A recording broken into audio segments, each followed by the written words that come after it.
Greetings, everyone, and welcome to Knights of the Turntable, episode 21. We have a ridiculously large cast with us today. We get the OGs out the way first. We got Richard Bailey. It's Rich Sway Bailey. That's why I got my do-rag on. Rich looked like a 90s rapper who was right on the cuff of making it. All right, we got Joe Hova. What's up? We have a returning legend, Matt Dean. Legend, I wouldn't go that far. Or more of a myth than anything. It's been that long. Ooh. We got Domi. He's angry. Whoa. No, my mic fell off the stand. All right, we got Dominique. Hey, I'm back 2 weeks in a row. Yeah. We got B. Will. What's going on? All right, and we got some returning guests and a new guest. We got Blue. What's up, guys? It's your boy Blue. We got AJ. How you doing? I'm AJ. AJ sounds really calm right now, but he's super wired off like 4 shots of espresso, so this is going to be real interesting. Yeah. And then we got Trav. How y'all doing? All right. So, of course, we're going to start off with what everybody's been listening to, and we're going to go with Sway, Mr. Richard Bailey over there. So what have you been listening to, sir? You saw this coming from a mile away, so yeah, it is what it is, though, people. You already know how it is. I heard that Jay Electronica track that we're going to talk about a little bit later. Some Kendrick Lamar, Nas, of course. Same stuff. P. Rhyme. I know you saying you need to get to 2015, but come on, son. I need to hear some stuff that will qualify worthy of listening to for this year so far. J. Cole's album, excellent album. That's pretty much it. Wait a second. We got another guest in here. Oh. Everybody got quiet. Yeah, they got real quiet. What's going on? Fucking chair.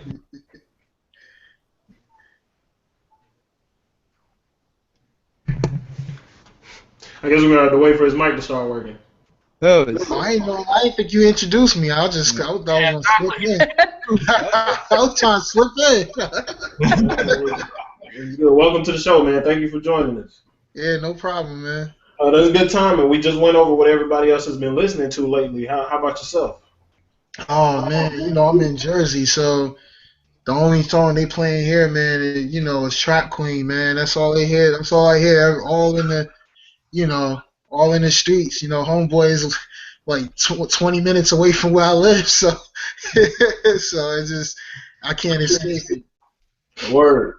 But you ain't branching out and listening to anything yourself? Some old school stuff? I mean, nah, man. Really, I've been, I guess, a lot of Childish Gambino lately. I would say a lot of old Jay-Z, maybe the Blueprint. That's about it. I'm kind of keeping away from her for right now. I try to go on SoundCloud occasionally and try to hear somebody. This is young kid. I can't remember his name, but it's a young kid I discovered on SoundCloud not too long ago. He's dope. I'll get his name before the show over. Word up. All right, so before we jump into like the big topics and everything, B. Will wanted to speak on Lupe's album now that he's finally got a chance to jump into it. Well, I mean, I think I gave a pretty accurate analogy of what Lupe did to us over the course of the last 7-8 years or so a while back, and I'm not swaying from that. It's still what it is. He still disappointed us all for about 2 full albums, and now he started trying to rhyme again. But even as I listened to it, as I listened to that long-ass song at the beginning of the album, I was thinking, why do I care? Why do I care that you want to rhyme and use more metaphors again and do all this? It's like, I don't even care anymore, man. I don't care. That's why I felt the whole album. I don't care. Why? What are you talking about? What are you talking about? What's the point of this? It's almost like he started back rap. He tried to apply himself for the sole purpose of saying, well, fine, since you all want to hear this shit, I guess I'll do it then. That's what it sounds like.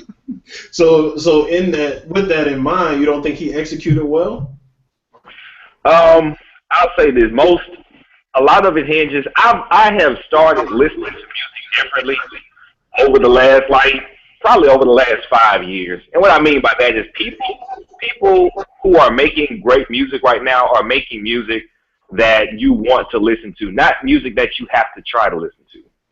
And I think the biggest pusher for that was probably Kendrick Lamar. And that's not only does the song have a topic, is the hook going to be good, is the beat going to be presentable, is the construction of it, the background melodies and all that, is all that going to be cool? It all creates an environment that's conducive to listening. Lupe still does not know how to do that, and he can't have he may have a decent hook every now and then. But I think I'm kind of spoiled now by people making songs. People are making songs that make us want to listen to their music, and that's the stuff they can't. That's not to say they're the most lyrical artists or that they're the best spitters, because that doesn't mean that.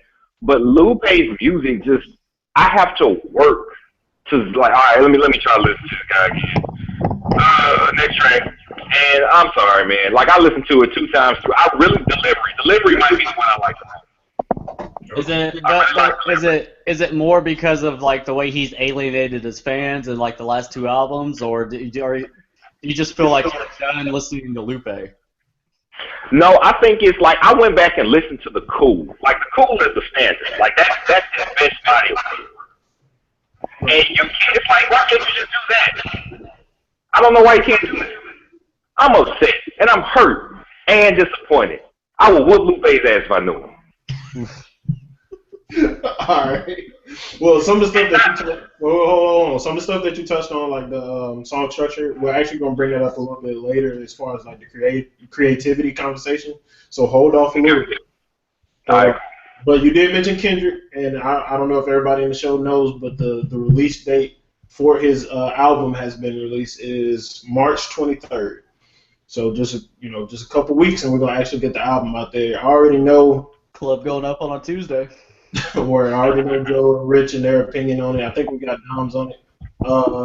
Cal, how you feel about Kendrick? Are you a fan? Are you looking forward to the project? He's on the bathroom break. How about you, B. Will? Yeah, I'm looking forward to it, just based off what I heard between Black of the Berry and the show that he did for Colbert. I'm definitely on board. Not a big fan of Hive, but yeah, I want to hear it definitely. Okay. You know what? I just realized I'm fucking up and forgot that there's people with me in the room. And I didn't listen to what they've been listening to, and they just chill. You forgot everybody. I did. Only has 2 people with their listening. Tripping, man. I'm on coffee. Is that coffee? Is it coffee? But let's go back to that. I think Cal jumping into the video just threw me all kinds of off. But I know I asked Rich. We got Will. Dom, what have you been listening to? I have been listening to Drake. 10 bands, 50 bands. Yep. Literally just got done listening to that right before the show started. So Drake, I did listen to Big Sean a few times actually, all the way straight through, which was I didn't expect that at all. Oh God. And then Jeezy, Seen It All. I've been listening to. That was all last weekend. So the rest of the week I've been a nerd. I've been listening to audiobooks. Okay. Can't knock the hustle. Nope. Matt D. Today I've listened to a lot of music, but today I remember bumping Binary Stars Masters of the Universe in the car on the way to Philly. Never heard of them. You got No, that's a great record. Oh my god. Check it out. It's these 2 MCs. You got One Below, and I can never pronounce the other guy's name, so I'm not gonna try. But they do these intricate back and forths, these call-in responses that are really cool, and it's pretty cool record. Word. Remind me after the show what it is so I can check it. But I think I figured out the drinking game for the next show. Anytime Matt lists an artist or an album that you don't know, you have to drink. But that means we gotta have him on the next show, though. You gotta. All right. Cal, are you back yet? No. All right. All right. How about you, Trav? What you been listening to? I've been listening to that Big Sean. I've been hanging out with this guy a lot, so he's always playing that Big Sean. And that new Gucci Mane mixtape, I just downloaded that, so I'm a Gucci Mane fan, so I've been listening to that, and that's pretty much it. Yeah, you and Joe Hova gonna get along just fine. I was getting ready to say that. All right. Do you even need to say what you've been listening to? No, I have. So I've been listening to Controversy Sales, which is an album, comedian Aaron Paul Wall. I've been listening to the new Big Sean album, and I've also been listening to this album called Dark Sky Paradise. Yeah, I mean, those are separate albums. I'm listening to them, in rotation. Yeah, we definitely gonna get into a conversation about that album. Luis, I'm sorry, Blue. Your boy Blue. Your boy Blue. Bringing it back like it's 2002 side chicks and shit. Him and Rich gonna get along just fine, huh? So basically, before the show, I actually sat down and listened to Big Sean's album all the way through. That album actually surprised me. But on the way here, I was actually listening to Raekwon's Built for Cuban Links, and I've been bumping a lot of AZ's Do or Die over the last week, just because that album always surprises me. And not that it surprises me, it just, that album's good. Word. Who have I not asked yet? Me! No. I purposefully didn't ask what you've been listening to. No, because I told you I was going to annoy your ass because it's 3-6 Mafia Day. Alright, okay. Happy Joe, go ahead and tell everybody what you've been listening to. Happy 3-6 Mafia Day, first and foremost. I've been listening to like a lot of 3-6 Mafia Day to celebrate that and Project Pat and stuff. Also, the Big Sean album, been listening to that. I can't believe that like I'm still playing it right now. Like, I've never really liked Big Sean's music like that. Also, Dot's 1996 album, data.co/music. You can listen to that right there. It's a free stream, so it's a really good project. You can check that out too. Shameless plug. Shameless plug, yeah. And then there was something I finally did a review for the Drake, and I actually think that the Big Sean project's better. It's like no contest that Big Sean's album is better than that Big. Yeah. But that's easy. We'll wait to get into that. I think, is that everybody? Everybody let everybody know? Because I don't think Cal checked out. I'm going to go back to him. But me personally, I actually been on the Rich tip and been listening to old stuff. I listen to Reasonable Doubt a lot. I listened to The Blueprint. I listened to It Was Written. And I've been listening to the Dots album actually a good bit too, but and Big Sean because I hang out with these guys too. So, but yeah, and I didn't mean to sound that way, but I actually enjoyed the project. I had to push it on one of the. Hey man, let's not get into that. Not in front of company. Come on. But we'll get to that point later. But let's go ahead and move on to a very exciting / very disappointing and frustrating topic. Jay Electronica released / leaked a track called Road to Perdition.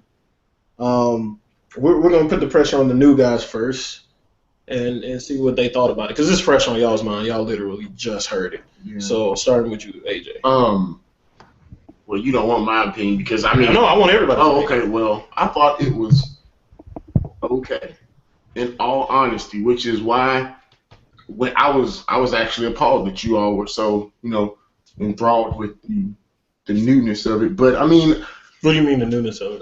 Not the newness. Hold on. With the, I'm gonna go with the quality of it. I'm not saying it's bad at all. So I don't know what I want to say. So basically, I thought on a scale of 1 to 5, I would give it a 4. Simply because it's good. What he has to say is awesome. The way that he delivers it is great. It's just would AJ be listening to this a year from now? No. You probably won't have a choice because he's not going to put anything else out.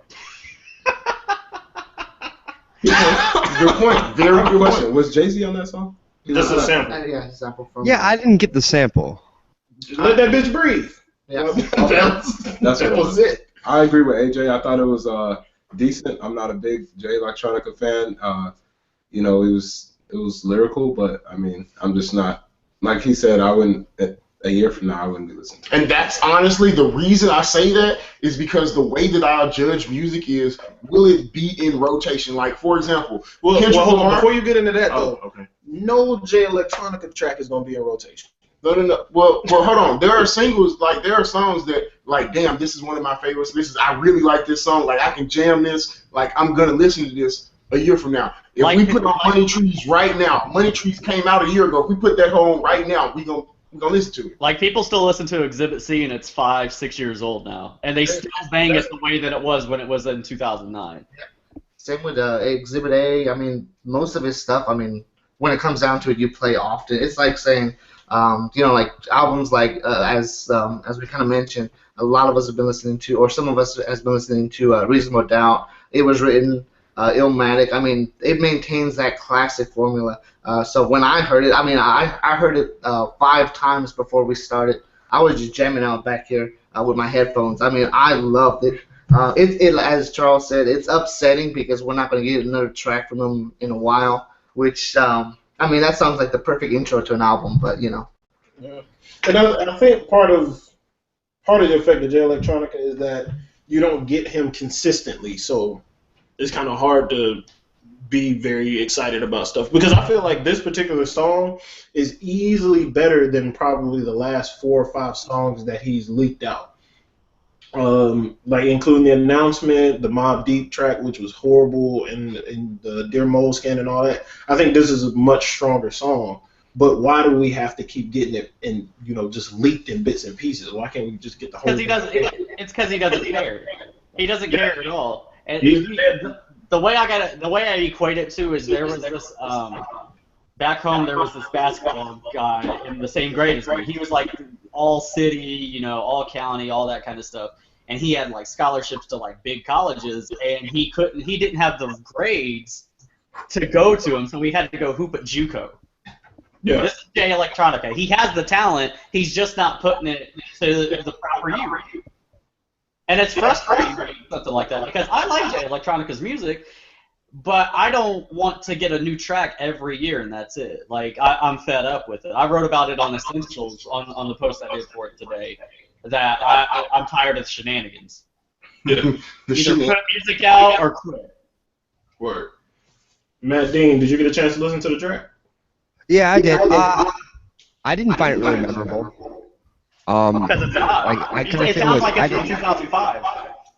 It's entirely possible that it is, the way his music is set up. Like listen. Well, if you listen to it, to the Live Nation, the Rock Nation, the Jay signing, that's all around that time. Yeah. Well, go ahead, Matt. I lost my train of thought now. I know you said it wasn't memorable. Yeah, no, it wasn't memorable. I don't bad with names. The gentleman in the middle with the blue shirt. AJ. AJ. Okay.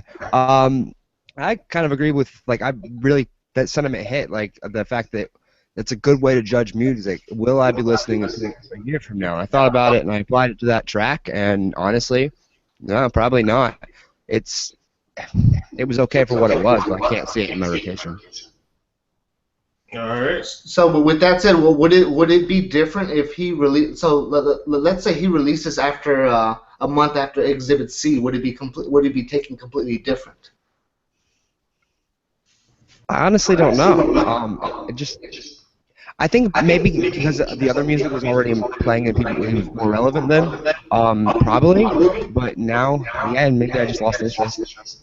Yeah, I think a big part of it is the lack of interest in anything he's doing right now. Like, pretty much, like, I listened to the track, and it was cool to me, but I'm at that point where if it's not the album release date, I don't give a shit about anything that Jay Electronica does, legitimately. But he posted the tour dates for Europe and Japan, and I just kind of looked at it and I was like, you're going to perform 4 songs? Like, I guess waste your money on that shit. I was telling Blue before the show that everybody's going to buy those tickets hoping that they get to hear, like, a sample of the new album, and he's really going to trick everybody and do Exhibit A, B, C, and like 3 other songs. He's gonna go hang out in the crowd with him. He'll go hang out with Jay Electronica like it's a VIP club. Dom, did you get to check the track out? I listened to most of it. I feel like most of what's been said I agree with. I feel like when I listen to like Exhibit C or like all the other Jay Electronica tracks, which is like 4, I'm like, I don't even care about those anymore because it's been so long. It's like living off of crime. It's like living off of like your achievements from 5 years ago, like a high school person. It's a great. I mean, I like the song. I like the song a lot. I'm probably not going to listen to it tomorrow. Dang. I mean, part of that is because of who it is. Because I think I want more. Like, okay, so you give me that one. I don't know. I feel like I'm being teased. I need more than one song from a guy that I know is talented, that, like, I've tweeted about and shared about a bunch of times. Like, I need to see this guy in concert with all these other great folks. And that was, like, 4 years ago. I'm over it. Like, great song. Maybe I'll listen to it if we talk about it again. But I'm going to forget about it. I know that I am. Richard Bailey. Yes, I did listen. I have nothing to say about it. No. I'll say this. The track was okay. Why was Jay-Z on the track? Why? I was wondering the same thing. Why? I mean, really, why? I didn't get it either, man. Like Joe pointed out, it made more sense in the context that it feels like that song came from. Like around the time the announcement happened, the Rock Nation stuff, all of that. Like he's probably, and that's probably going to be a problem with the album when if it actually comes out, it's going to sound outdated. The whole thing, just the references and stuff, are not going to be up to date. And knowing him, and he's probably going to be trying to make it more relevant. And he's probably been trying to make it more relevant this whole time, and that's why it's not out. And we're just never going to get this album because he just holds on to it too long. Detox too. Detox. Yeah, Detox. It went through the same thing. It'll have tracks, they'll have them, then they put them on other projects, and then they're just outdated, and then they just scrap it and start over. Like a whole new team of people tweeting and talking about that they're working on Detox. 3 years later, nobody's talking about it anymore. It's the same situation. It's a vicious circle. B. Will. I did not get a chance to check it out, so I cannot contribute. But to be fair, I wouldn't have much to compare it to because I've only heard like one Jay Electronica track in my life because everybody was like, well, we're just waiting on the album. I was like, all right, okay, I'll wait for the album to come out. I'll listen to it. So I've been waiting on the album to drop so I could check him out in his entirety, but, you know, I'm still waiting, so oh well. Fraser. Kyle, you there? Yeah, what's up, man? Did you get a chance to listen to that song? Yeah, I did, man. I actually got a few things to say about Jay Electronica, man. Number one is this dude got like the secret. He knows the secret to life or some shit, man, because this guy, everybody bigs this guy's up. You know, Diddy, T.I., Jay, everybody is like in love with this dude. And I'm just trying to like, what the fuck is he doing? Then he goes across to and marries a Rothschild or whatever. I'm like, yo, this guy has like the secret of life figured out or some shit because he's the only relevant, non-relevant rapper I know. He's got to have dirt on all these people. So that's what I think. Yeah, he has dirt, and well, maybe that. I don't know what it is. And the other thing is that, you know, Rock Nation is not a label built on create art. Like, I don't care what anybody say. Rock Nation is not an art label where we respect the art and we respect that shit and we just gonna leave. No, man. Like, Rock Nation is built for hits. Those are the kind of people that they sign in as a management company, as a sports agency, and even as a music label. So for this guy to be sitting there not doing shit, that's just very funny to me. Like, it's just something very odd and something weird about it. And I feel like maybe Jay wasn't on this track, and they just put sound bites just to make people pay attention. Because if it would it released by itself, maybe nobody would even care. Another thing is that very good the The song sounds, I mean, it sounds like the others. Like, I don't hear no growth, man. Eventually, his stick is gonna, his whole shit is gonna get a little tired. I mean, I get it, I listen to it, and I respect it. But in this day and age, you know, if you want to get the young people's attention, you know, then you're gonna have to bring something different to the table. And while we can say, yo, it's not about that, it's about real hip hop. He on Rock Nation. They're not a label for that. I mean, they on a label. They on a label built on hits. They on a label built on those things. So if you want to make that kind of music, get off Rock Nation and go to Jamla. You know, so it is. No, I swear to God, if I hear Jay Electronica do the Migos, I'm gonna flip. Wait, what'd you say, John? I said, I swear to God, if I hear Jay Electronica doing the Migos flow, I'm gonna flip. Hey, anything can happen. But as far as we know right now, we're just getting old Jay Electronica tracks, man. He might not even rap anymore. That's some real shit. That's some real shit. Old verses and shit. Yo, that shit is probably from his rhyme book, like 3 years ago, man. What if he's like MF Doom, like MF Doom does, where he has like people who go out and does shows for him. What if he's just kind of like the face, and then like Jay Electronica really doesn't rap, and it's just some whack ass dude. It's just a label concept. Like there is no Jay Electronica. It's just a label thing, like testing new ideas. I will say, like, when I finished listening to it, or maybe like 2 minutes in, I was like, did he like write and record this a few years ago and hold on to it for a time such as this? Like, why? Like, I feel like we should have had that song a while ago. It didn't seem like timely, if that makes sense. Like, it doesn't seem like something he just potentially came up with, like, you know, a few months ago. I mean, whoever it was that stole Ryan Leslie's laptop way back need to go steal Jay Electronica shit and just leak the whole. Maybe. Like, because like we're getting these leaks and stuff, and I remember after the announcement, somebody leaked the track list for his second album. I think that this track was probably one of those songs. Well, I remember this being on that track list. Like the Road to Perdition? Yeah, I remember seeing that. See, and it's just... But that's the thing. Do we actually want to hear Jay Electronica music? Like, are we so... I want the album so we can have the conversation about it and then be done with it.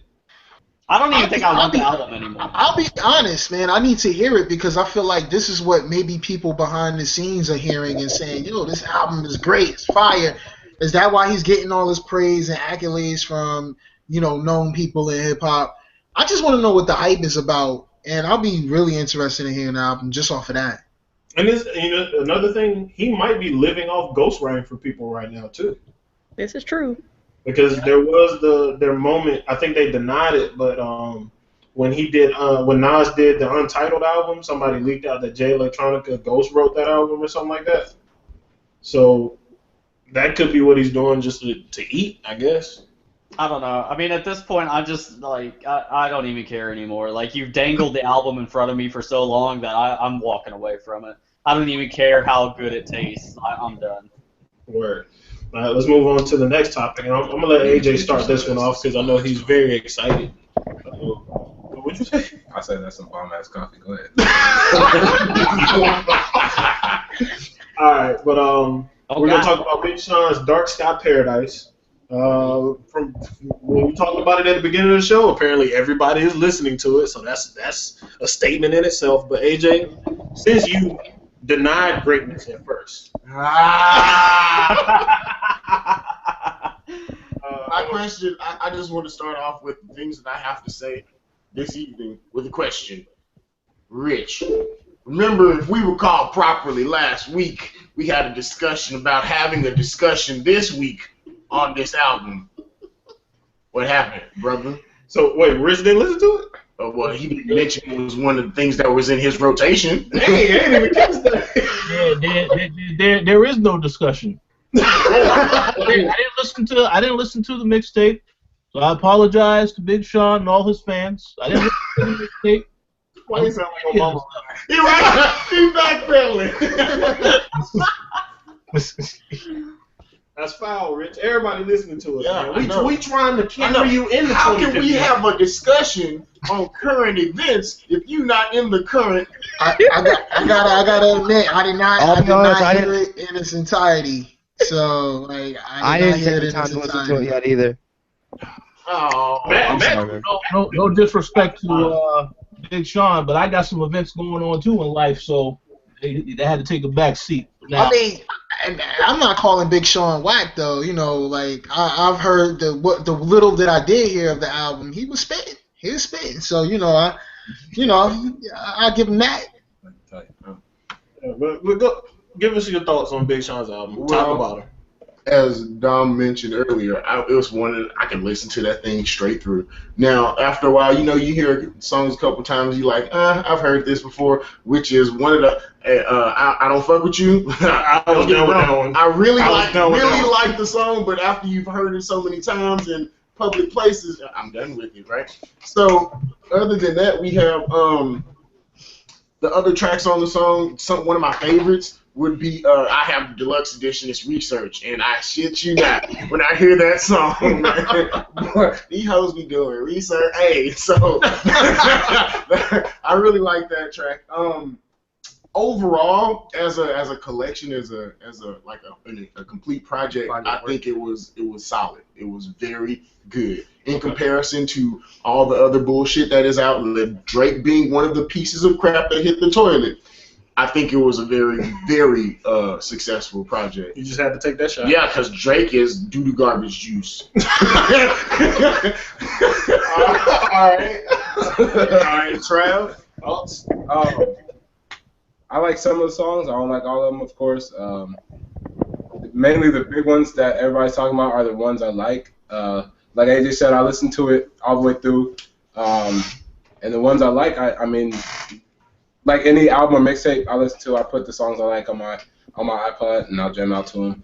Other than that, the other songs, they just sit there. And I put about 5 or 6 on my iPod, which is a really good ratio actually for me, because usually I listen to an album, I'll put 1 or 2, maybe 3 songs on there, ones that I could actually listen to over and over again. And actually, I got about 6 of them off the Big Sean album that I like, that I put on my iPod. So for me, it was a pretty good album. Okay, all right. Dominique.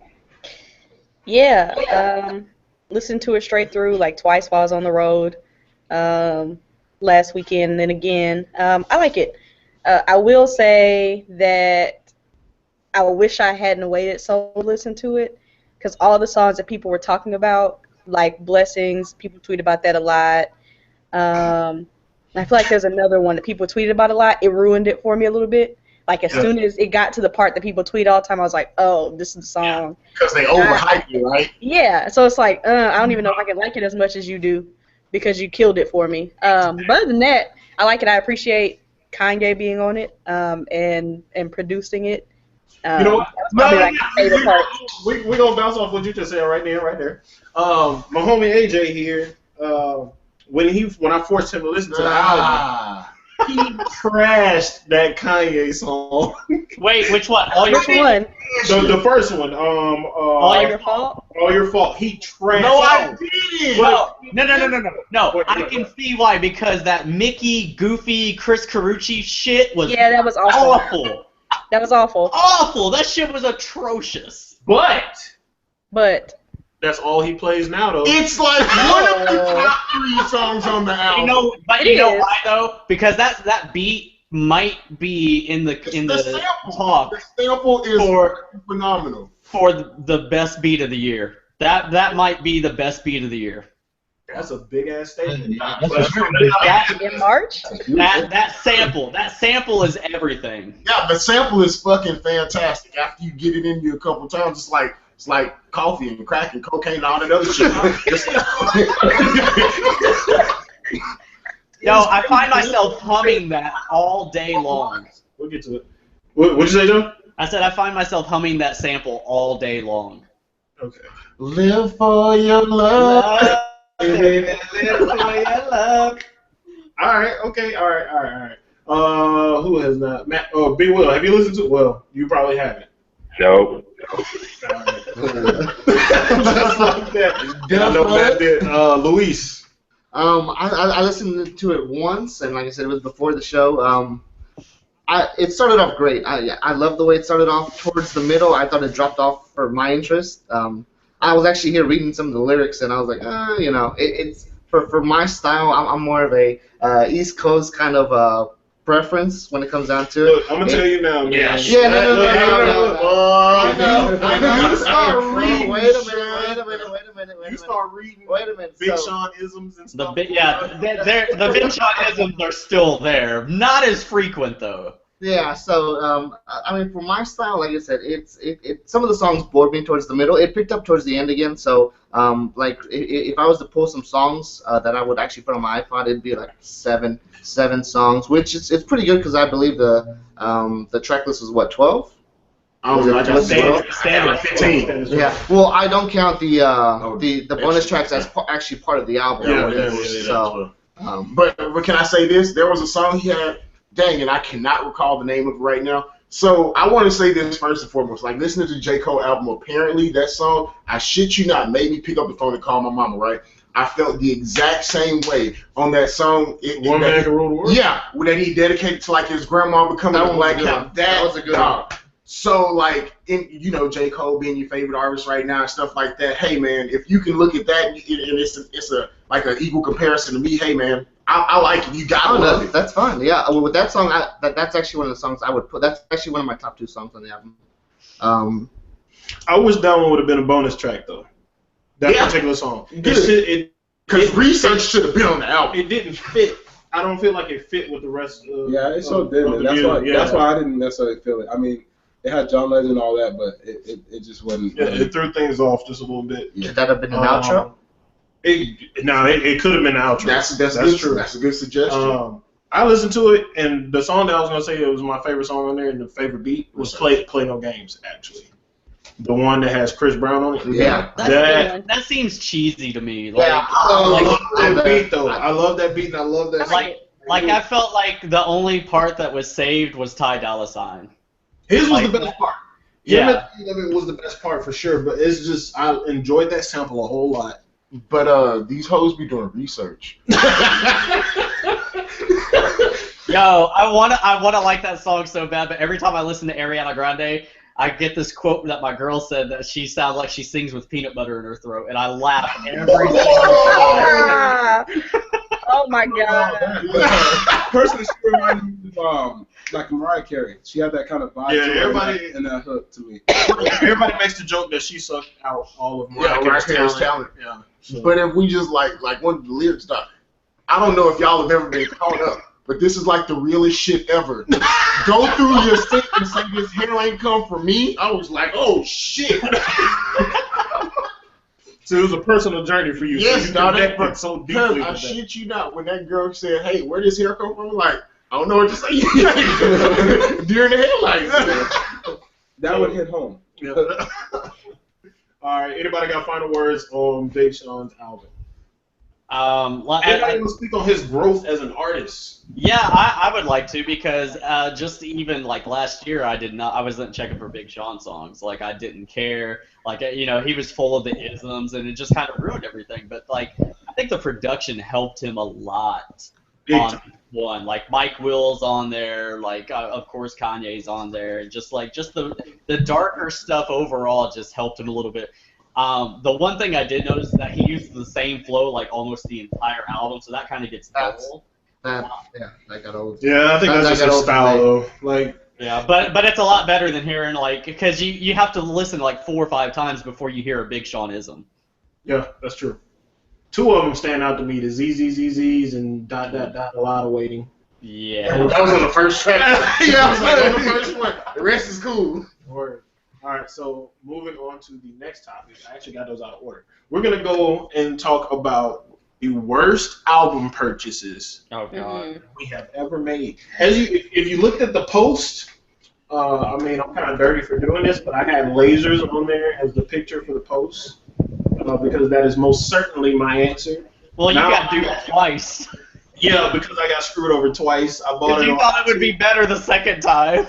Because see, what had happened was I pre-ordered the disc version to get sent to me, but I couldn't wait to get it, so I purchased it on iTunes. You couldn't wait to hear that trash. Think of where I was as a Lupe fan at that point. I was coming off the cool, so I was like, "Yo, the next thing he put out is about to be absolute flame." So I was like, "I don't care about dropping this extra 10." Well, see, I understand that because with Jay-Z, Blueprint, and then Blueprint 2, and there was... Yeah, exactly.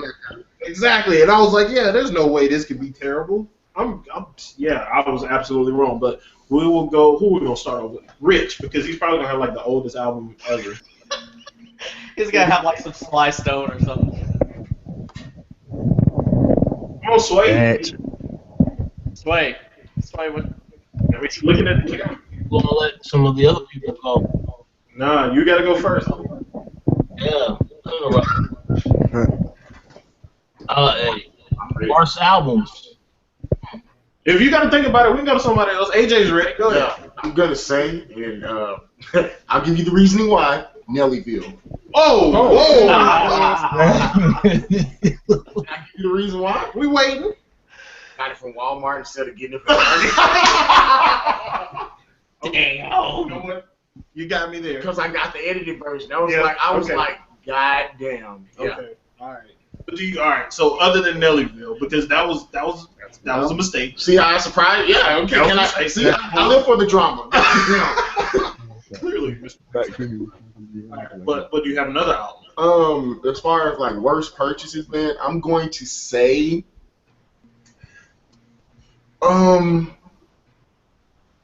I don't know, because I only buy really good albums that I've heard, so I can't think of it. Translation: he only listens to the leaks and then he goes and buys it. Mine is really quick. Us being in the 21st century, I don't necessarily buy albums. Anyway, whoa. Yeah. So I'll say one that I got. I won't say how I got it, but I got.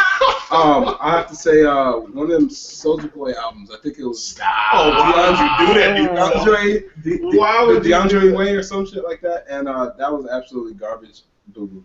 He got you with the ringtones. You was ready to pay. Wow. Because it was the first one. It was like Soulja Boy Tell Him or some shit. And then I was like, okay, he might be still kind of hot. And it was like his second or third album.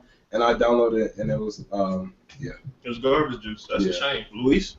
The worst album I purchased. I don't know. J. Cole's album. No. Oh, hold on. No, the worst album that I purchased. I don't know why I purchased it. I really wanted to give the guy a chance because he was brand new, and I wanted to hear what he had to offer. Ace Hood's first album. Yeah. That shit was garbage. Yes. I mean, I threw it away right away. No second shots. Yes, just get rid of it. After that, I've never co-signed or I've never listened to any artist that DJ Khaled has brought into the game. So, yeah, that I co-sign that. Ace Hood is boo-boo. All right, Joe Hova. I'm kind of curious about what he's gonna throw out there. Oh no! You know what? You did mention that on the last episode. Go ahead, man. No. Wait. I don't think we can hear you. Mike, got no audio. We can't hear you. Type it in the chat. No, he noticed. Oh, did he? I think so. He'll fix it. Killa Kal. Yeah, I mean, man, that's such a hard question because, my brother in there was saying, like, yo, man, it's hard for me because I don't really buy bad albums. But if I had to really, say, this might be controversial, man, because, I mean, honestly, there's probably a ton of bad albums I've purchased over the years. But in recent history, probably something by Eminem. I would say Recovery, yeah. Like, that's a good ass. You know what? I like that answer. Can I co-sign that? Because I honestly think that was a big ass letdown. Wow. Yeah. But it's crazy because y'all say Recovery over Relapse. Yeah, over Relapse. That too. Matter of fact, throw all the Eminem albums in there that came out in recent history. Real talk, because Sober Eminem is just not good. Wow. I don't know if it's sober Eminem. A lot of people have been saying it's because he's sober. I think it's just because he might have just naturally just lost it, yo. Like, I think, I don't know, man. Like, I feel like And the only reason why I'm claiming Eminem is not because, you know, we obviously know the skill set Eminem is known for, you know, historically, and I think that's why I'm saying it's upset. I almost feel like he should retire because, you know, with every bad album, he's fucking his legacy up. Yeah, I agree with that. Especially like Marshall Mathers LP2, I didn't hate it, but I really feel like it should not have been called Marshall Mathers LP2. I think that was one of his best albums. The LP2 is one of his best albums? It was one of his better albums, not best. He only has, like, what, 7? Which is why I wouldn't consider one of the best. This is probably because we're thinking of Relapse and Recovery as so bad. So bad. So bad. Yeah. But you know, all right, so Relapse and Recovery, yes, they were bad. I don't think he's lost it because then we got Bad Meets Evil after that. Once Royce focused him, I mean, that's all that we needed. Yeah, and we got to hear a much better Eminem, like the more aggressive. Yo, you know what? I'm glad you brought that up because Slaughterhouse was a big upset album. Really? The first one or the second one? That album to me personally. I'm a Slaughterhouse. Look, I got Joe Budden signed CDs, bro, and I'm afraid. I'm ashamed to say that, but fuck it, I say it. Like I'm a fan. You know what I mean? Like, and Slaughterhouse could have did way better on that first. Like, come on. On the first one? On the first one or the second one? The first one. The second one dropped. I thought the first one was fire. Yeah, the first one was. I mean, when it comes to Slaughterhouse, that is their. I mean, the first one to me was pretty high up there. Their mixtape tracks was like far surpassed the album stuff for me, man. And with that said, I do agree. I mean, the mixtape. I mean, Onslaught. I mean, I can't forget Onslaught. Even the debut Slaughterhouse. I mean, I bumped that shit a lot. But his first, I mean, their first album, as opposed to the second, I can see their second. The second one is one of the biggest letdowns I've ever heard. But not their first one. Wasn't the second one the EP?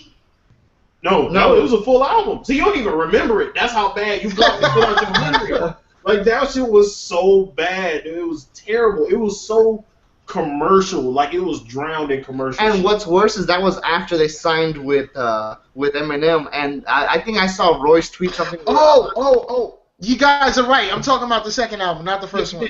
There we go. Yeah. Not the first one. I remember the first one. Never mind. Yeah. Well, it's funny. It's funny because before the album release, I believe I saw one of Royce's tweet where he said a lot of Slaughterhouse fans will probably like the mixtape better than the album, and damn right. He was right because that album was shit. Yeah. Mixtapes is fire. Both of them. I mean, what I kind of hate about them is that they openly say, yeah, I want to sell out, but they don't even take into the fact that people don't want to hear that kind of music from them. Like we live in an age now where people have a choice on what music they want to listen to, and there's a large group of people who want to hear Slaughterhouse spit. They don't want to hear. Yeah, they got signed off the strength of their lyricism, and then decided to do a commercial appeal. Like that, y'all are damn near incapable of doing that shit. So now, my question is, because we get into the whole politics of rap again. I mean, we saw how Eminem kind of transitioned from how he started to what he is now because of we can probably say the label. So with them signing to Eminem, you think that played a big part in the second album? I think it did because, like I said, it was a huge commercial. I think it definitely did play a huge part in their decision making, but I think for the most part, like I don't think we could blame it all on Eminem, man, because like there's interviews where Joe Budden and Royce are openly saying, "Hell yeah, we selling out, fuck y'all," laughing and shit, like just like So I'm like, all right, so they thought they really was about to have a commercial. Like the game has changed. Commercial ain't really commercial no more. Like people are getting popping and popular for who they are, more than anything else. I think, at least for those type of artists, at least. J. Cole went gold. I mean, correct me if I'm wrong, but didn't he go gold already? Yeah. Just doing him and spitting. You know what I mean? Just spitting. So I'm like, Slaughterhouse can do the same thing. I think they can Personally, I mean, I could be wrong, but I think they can. No, I agree with you on that one. Well, but what bugs me is that album was after Bad Meets Evil, and with that album coming out, it set for me the expectation for the second album to be way better than the first one. And like I said, the first one to me is pretty high up there. But after I heard it, it was a huge letdown. When I started hearing the singles off the second one, I was done. Like, I just knew, like, the direction it was going in. I'm like, You throw CeeLo on the album, it's done. Yo, these dudes is mad old talking about frat houses, B. Like, I'm done, man. Word. All right, so, Dom, did you think of one? Yeah. Uh-oh. I'm a little embarrassed to say this. The Understanding by Memphis Bleak was like... That's almost as bad as mine. That's amazing. I bought it for the wrong reasons. I was in high school. I mean, I had like high expectations. Whatever. I feel you. But I had high expectations. I'm curious. I'm curious where those high expectations came from. Well, okay, yeah, I'm getting there. I thought he was super attractive. And then I heard him on features of other songs. I won't lie. I heard him on other features from from like a few of the compilation albums before it came out, and I was like, okay, at least like half of this I'm gonna like. No, maybe. I mean, I'm scrolling through it on Spotify right now, and I'm just shaking my head at like how I forced myself to listen to it. The CD eventually broke, and I wasn't even sad. It was great. It like broke in half. I was like, I can throw this away. This is amazing. Yeah, that was like the worst ever. I don't know why I did it. I'm ashamed right now. Talk to somebody else. Joe, just so you know, her most disappointing album was Memphis Bleak, The Understanding. Oh, we still can't hear Joe. Still can't hear him. Yo, Dom had the same issue. Hit the setting thing up top and try to change your mic. Yep. But who else hasn't revealed their worst album purchase? I You got another one? I have a serious. Wait, hold on. Matt, go first. I've had the same problem as a couple of the other co-hosts on here. I haven't bought music in a really long time. Like, 2000. Actually, mine would probably be Encore in 2004, Eminem, because that's probably like the last album I purchased. From that, by then I was at that point I was pirating, and then shortly after, like once subscription music kind of started up, like I got on the subscription music thing, dude. I'd been a bit like I've talked about it. I'm a big advocate of that. You can just scroll through so much commercial stuff and just I don't buy music. I remember being disappointed as a teen. Like I remember I was like 17 when that album came out, and I loved the first three, and that album dropped, and I was pissed. Like I was not happy. Yeah, I can agree with that, and that's kind of where the decline really started for Eminem. I like that other people said Relapse Recovery, that series, and I came back, and like for me the start of the decline for Eminem was Encore. Like I was prime listening age when Encore came out, and I remember how disappointed I was. Kind of like Dominique with Hair Trust. She was a prime listening age. Rain Man. Everybody hates Rain Man, but I love this. But AJ, you got another one? Oh yeah, my serious one. This is the one that I was actually disappointed with when I purchased it. Was Pusha T's "My Name Is My Name."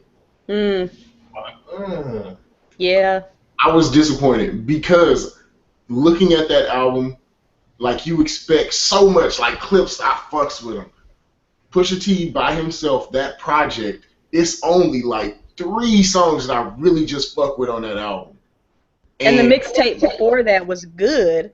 I forgot what it's called now, but the mixtape right before My Name Is My Name came out was great. So I think I agree. Like I had high expectations for it too, and I probably listened to it twice. It's that commercial shit. It's like that's not. I mean, not just saying it's commercial shit. It's not him. It's not what you're expecting of Pusha T. I think that we were going to be disappointed with My Name Is My Name regardless, because the things that he had done up to that point set ridiculous expectations.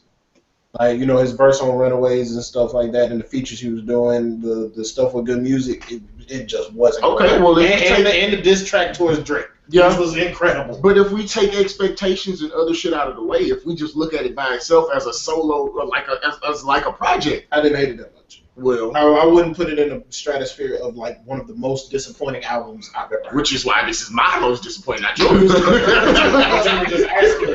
just asked me to take the expectations out of it. Smart ass.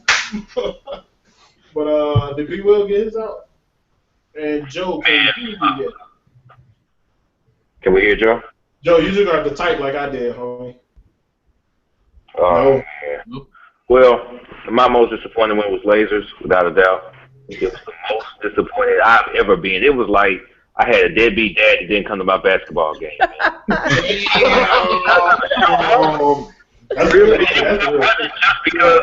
wasn't just because of Lupe had a legacy at that point. Just like most people, I'm trying to think who before Lupe, as far as I recognize, built their legacy on mixtapes first, then got signed, and then you know what? He actually dropped 2 quality albums after he got signed. Mixtape material was ridiculous. The first album was like a compilation, really, because it was songs that most people had heard. The second album was so solid. The Cool, and it's not, the production wasn't as good on The Cool as it was on Food and Liquor, because Soundtrack wasn't around there anymore, was he? Was he? I don't think so. I don't think so. So it's like, but The Cool was actually listen-toable songs. Like, and that's the thing about it. Like, okay, Dumb It Down, it was over your head. Like, I had to try to understand Dumb It Down. But you know why that was okay? Because the song is called Dumb It Down. He's talking about why he talks like this and why he's not going to come. It's okay to do that. It's not okay to do that for a whole album. And I did not appreciate that on the last. Anyway, we're not talking about the last no more. When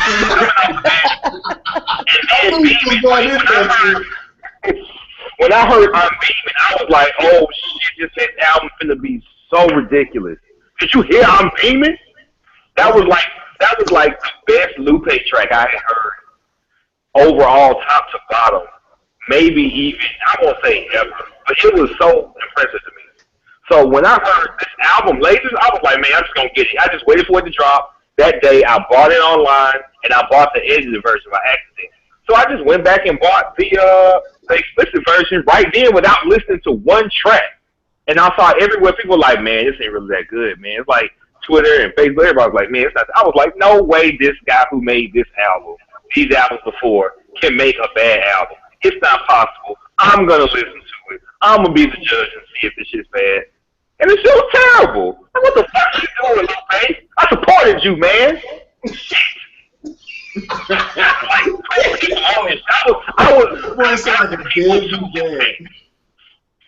I was converting people to Lupe, man. And that's how you repay me? Alright. That was disappointing. I was upset. I paid like $24 for one bad album. Without cussing and with cussing. That's what I did. Yeah, both of us got screwed about the same. We spent about the same amount of money. Damn. Yep. You say yours? Yeah, Lasers. Yeah. I bought that bad boy 2 times. Now they got both of y'all to buy it twice. Yeah, he got us twice. Never again, though. Never again.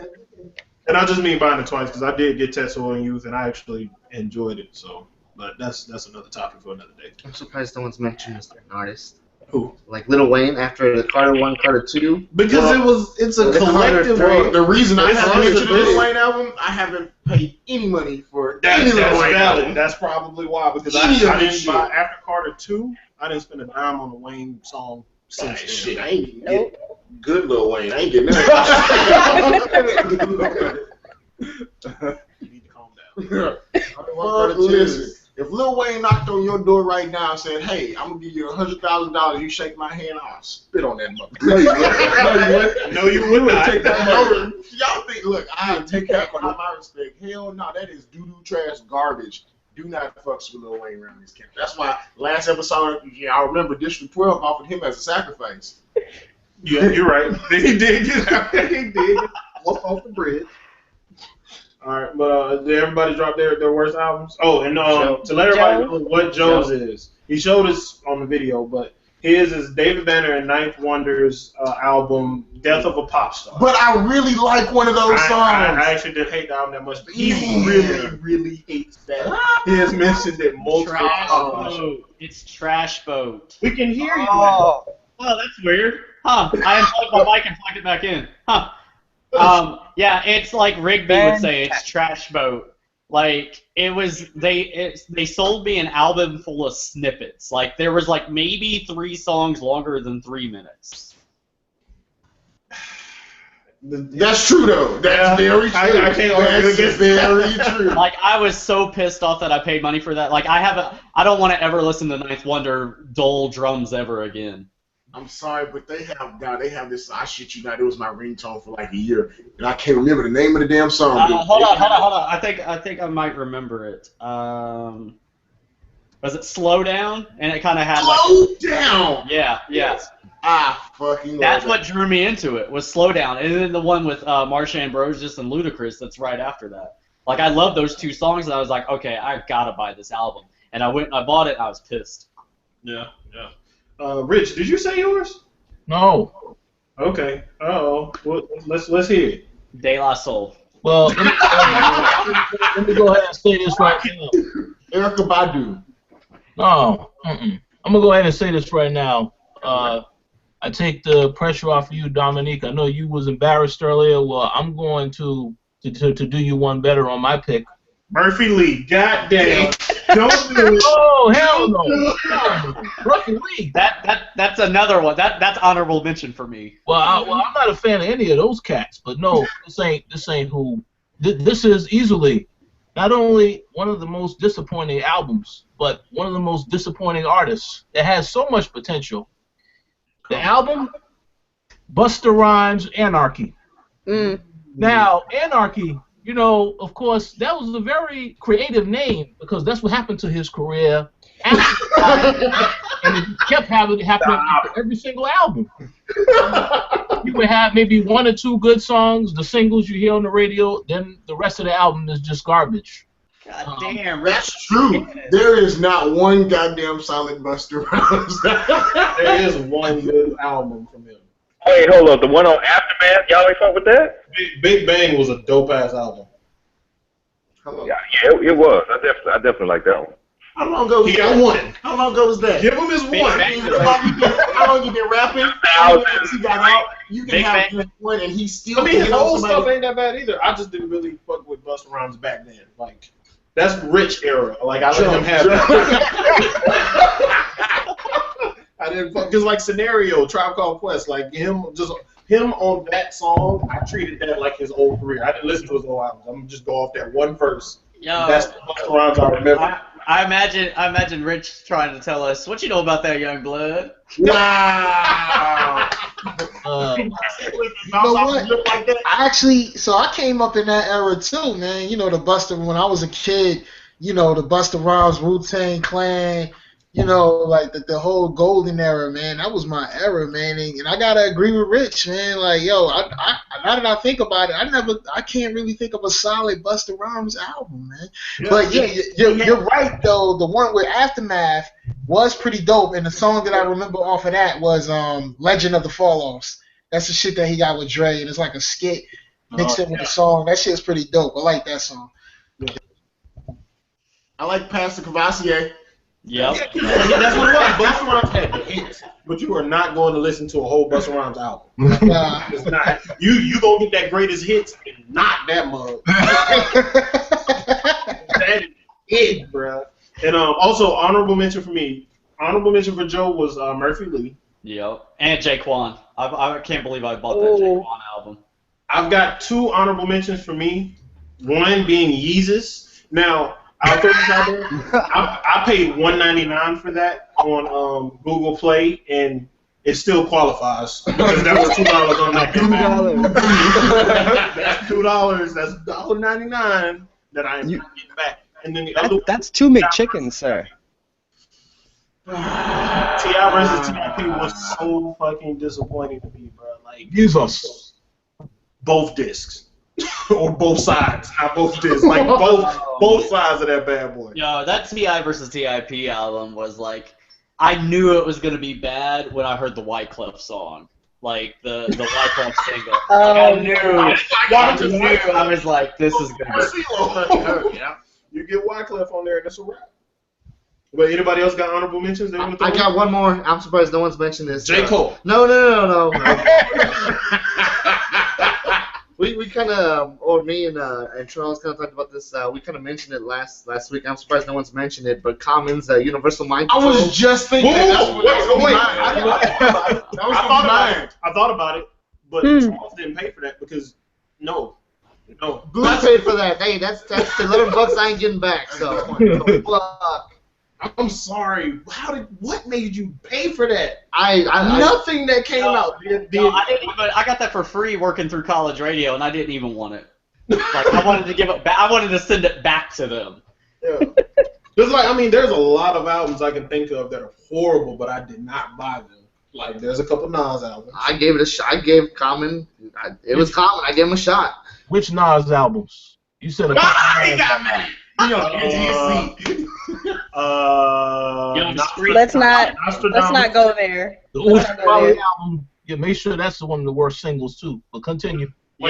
Yo, Street's Disciple for sure. That Street's Disciple was pretty good. I mean, if we look at his catalog, he had maybe 2 bad albums, which was Nostradamus and what's the one after that? Not Godson, because I don't. No. It was either after that or before. Oh, I am. Oh my goodness. Yeah. I think I did spend money on that. Was I am the one with Hate Me Now? Yeah. Yeah. Yeah. I actually have to agree with that. As a Nas stan, I almost took my cape out. But I agree. I agree with that. You know what? I've gotten into a Nas and Jay-Z argument, of course, on Twitter. And I had Nas stans, and I am a Nas stan. And I was saying on there, you cannot argue for Nostradamus and I Am. There is no way in hell. But they found a way. Nobody does. I've never heard anybody do that. And one time, dude got mad at me. I was like, dude, every other album is good, but these two. And he's like, no, son. Okay. You can have those to yourself. And there were, of course, the Jay-Z albums were mentioned too, and there was more, but we ain't going to get into that. Oh, no, not this week. We're not doing Nas versus Not tonight. Not tonight, son. Nope. I do have an honorable mention, though. This may be unpopular opinion. I don't know. But I actually like this guy a whole lot. But I did not like this album at all. J. Cole's Sideline Story or whatever. I said it at the beginning of the conversation. I'm done. Mute this mic. Cut this off. Didn't like it. Dominique, but this guy right here to my right is a J. Cole stan like no other. That's great. I think J. Cole is awesome, but that album was... The world tatted on his lower back. It's right there. That's beautiful. That's beautiful, but that album was trash, bro. I'm sorry. You're not changing my mind.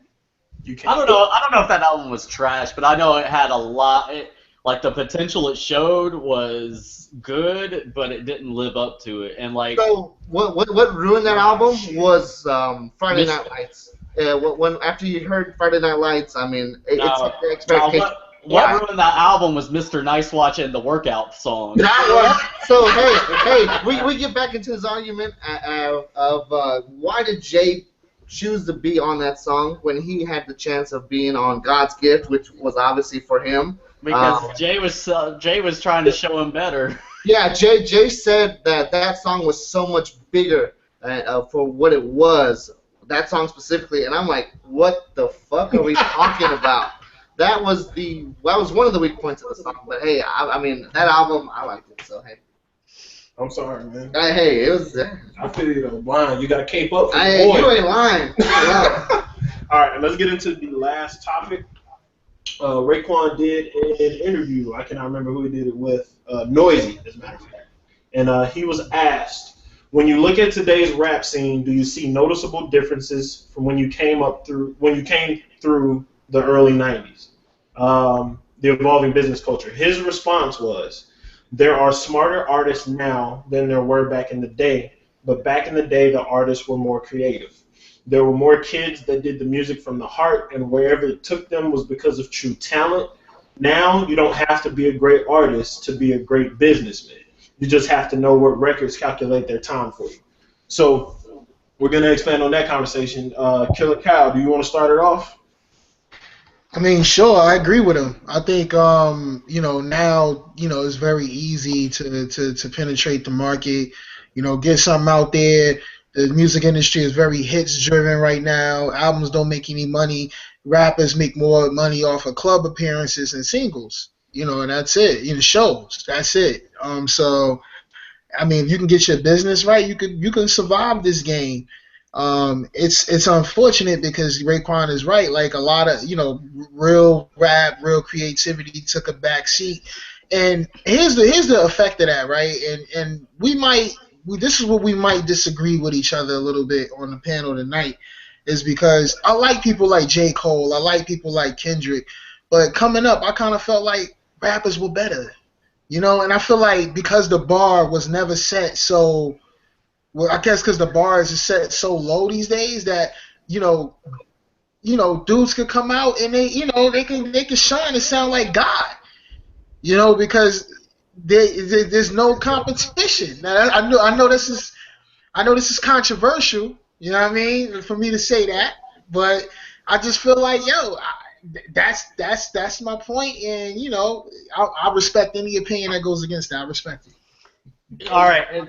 Raise your hand or say yes if you have a mixtape, have worked on a mixtape, or you have worked with an artist on this panel. Yep. I've worked with an artist. Everybody has a mixtape now. Everybody has an artist now. Back in the day, it was more of an exclusive thing. And so I think Raekwon's right. The artists back in the day, they were more creative. Now, anybody can rap because all you have to do is I have a microphone right here. I have a laptop right here. I can record stuff. I can record anything that I want right now. If I wanted to make a mixtape, sure, I can make one, put it on SoundCloud. Boom. It's just there's more outlets now for people to make money off of than there were back in the day. So only the more creative artists back in the day were the ones being heard. That's true. That's accurate. Rich. Uh-oh. Well, this is Rich's niche. Pretty much everything that has been said is on point. I know that I always get talked about, man, you listen to the old music, you an old head. But come on, son, when you got a artist of today sampling an old track from somebody else back in the day, okay, what does that mean? I think that means they were onto something when they made that music back then. Let me stop you right there because even people back in the day did that. They sampled from people that had come before them. Hip hop is based on sampling. Okay. I think Rich wants to say that it's more sample focused now than it was back in the day. But also the material, because some artists, like I said, I like J. Cole's most recent album. I like Kendrick. I like a lot of these artists that are out now. If they're saying something meaningful that I think is worth saying or worth hearing. Not every artist is in that category. But even again, like Cap said, the artists back in the day, they was more creative. They didn't have to say stuff to try and sell an album, to try to sell this whole thing about, well, we got to sell records, we got to appear a certain way. They didn't sell out. I'm not saying all the artists today are selling out, but I'm saying, hey, it's just a business thing now. It's all about business. It was more competitive. Like these artists today, man, they holding hands, skipping down the street with each other, man. It's like the NBA. It's the same conversation the NBA has. Is that they're all friends now. They're all hanging out with each other now. Blah blah blah. It's the same way in hip hop. Like there's no competition. Yes, we go. Yeah, and let me make 2 points right quick because Rich, I completely agree with what you said about how Like, let me just go into this, it being 3-6 day and everything like that. We have a big J. Cole fan right here, right now. J. Cole, one of my favorite songs on his album is, no, not apparently. Don't say. What's the name of that song? Don't save her. She don't want to be saved. What's that? What's that? Role Models. Role Models. That is my favorite song on that album. But it comes from who? Came from 3-6 and their lyrics and shit like that. Like you can find quotables everywhere in everybody's lyrics.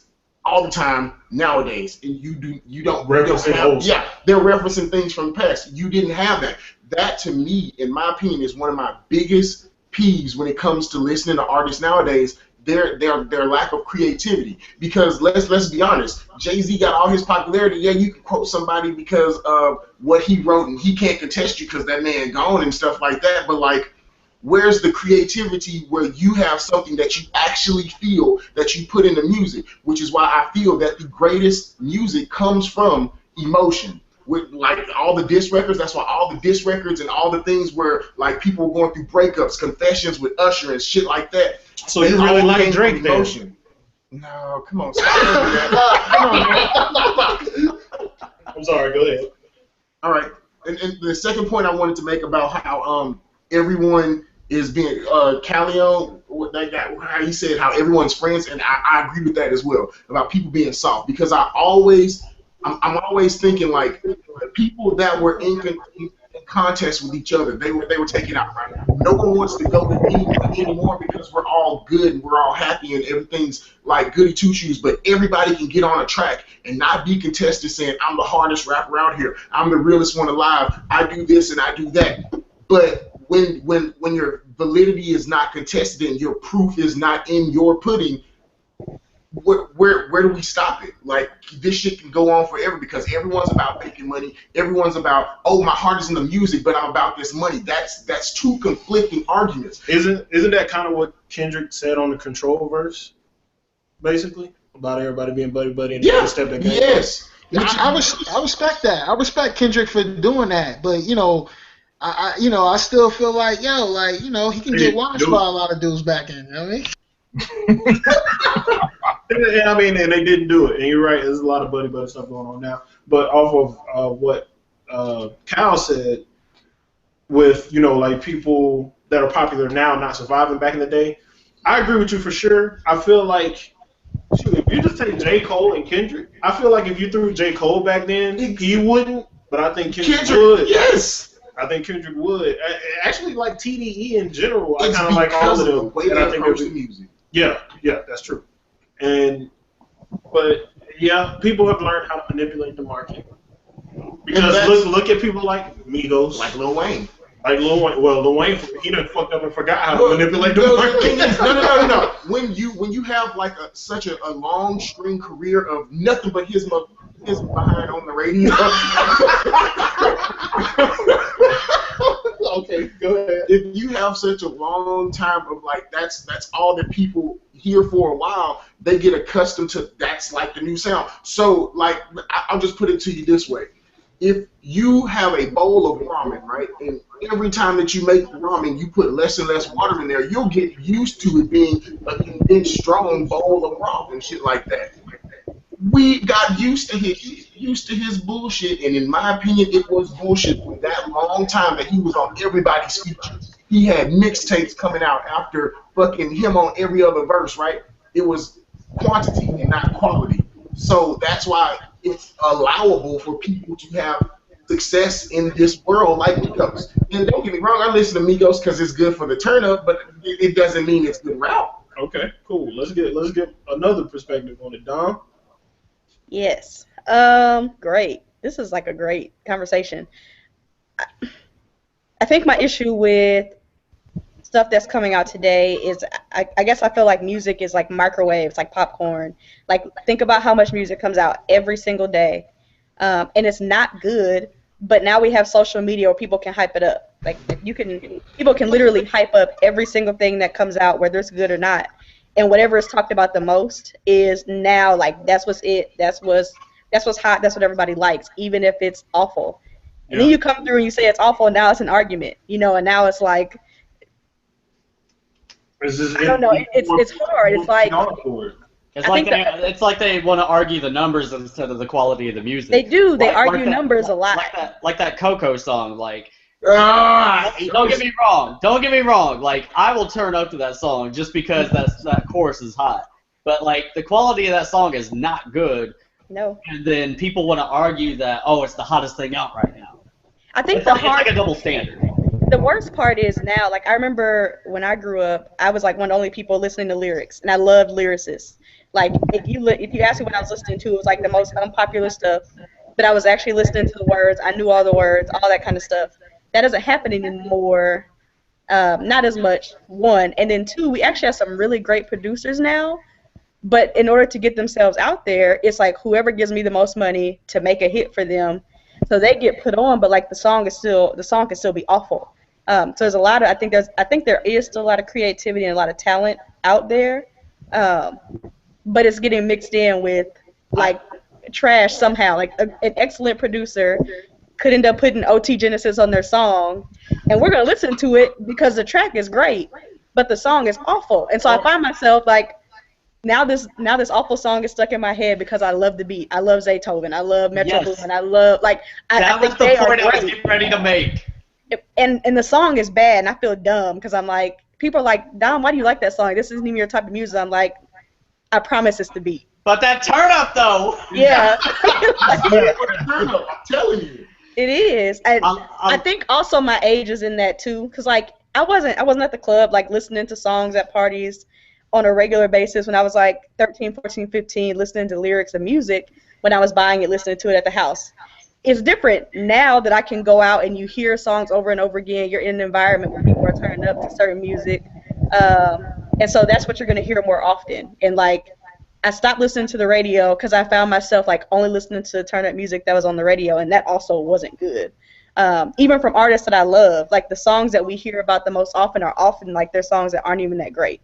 Like the ones that people like by J. Cole probably aren't the best songs on any of these albums. And so it's almost like society is picking sort of the trash to like hype up, and that's where we're losing the creativity. And then, you know, people fall off, and now they're going into like different business ventures to make money, which I think that point has been made. It's like, okay, I'm not making money for my music anymore because people aren't buying it. No one likes me for real because they don't know my real songs and my real talents. Let me make some shoes. Like, let me get behind some other product to continue making money somehow to stay relevant.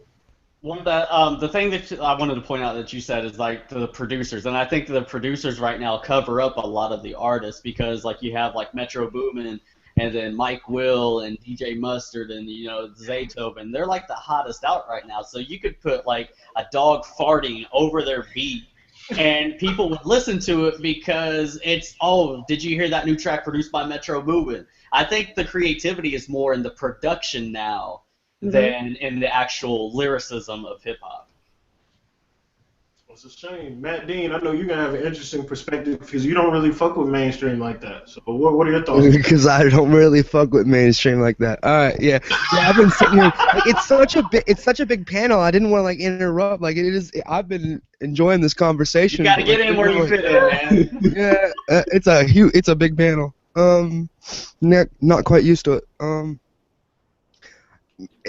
It's honestly quite a topic. I kind of agree with the letter in points, but to me it's sort of like there's an ebb and flow to it.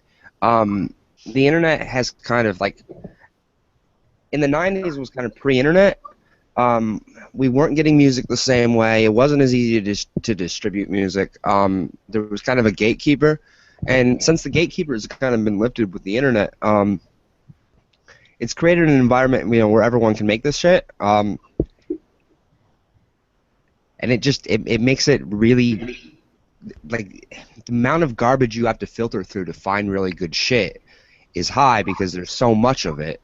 But at the same time, because it is easily accessible, the ratio isn't completely off balance. And I think as time, like, it moves away from, like, there becomes a distinction between rapping and hip-hop even. Like, you look at artists like George Watsky, who appears on epic rap battles from time to time. Like, you listen to that, like, he's definitely rapping, but I don't know if I can quite call it hip-hop. I can call it really good, because both his records are really good, but I can't call it hip-hop. So the lines become blurred, artists change. Since we've been making art, there are always people that are willing to make art because they love art, no matter what the form is. That form might change a little bit, but no matter what, like, there's going to be... You know, like rock and roll that now is not the same rock and roll that in the 60s. You know, like it evolves, it changes, it moves genre distinctions, it just comes and goes. I honestly don't think anything's changed.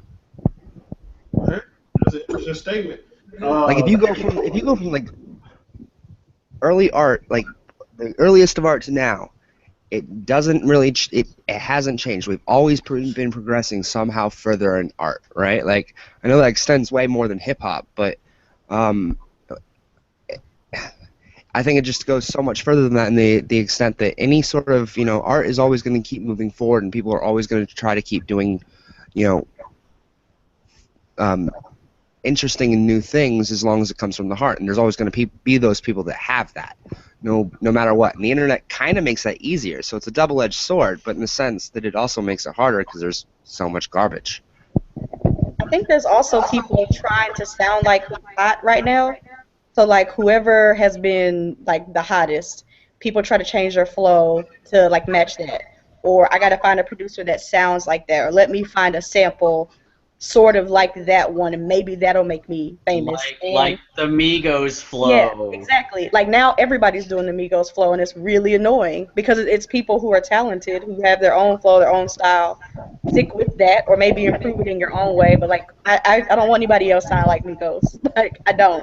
I think Drake is a really good example of that because he has incredible production behind his stuff, and knows like how to just mimic what's hot at that moment, and then add in the singing stuff, which that's another conversation for another time. But just like I said, the creativity versus the businessman part, they know how to manipulate the market, or the ones that are successful know how to manipulate it. But Trav, did you have any comments on it? I have 1,000 things to say about it, but basically, to me, this is my opinion. I still believe you have to have some sort of talent to make it today. Like Migos, for example. I believe they have talent. Not saying they're good artists or rappers. I'm not saying that. I'm not saying they're lyrical. But they have been big for the last, year? You give them 2 years maybe. You still have to have some sort of talent to make it.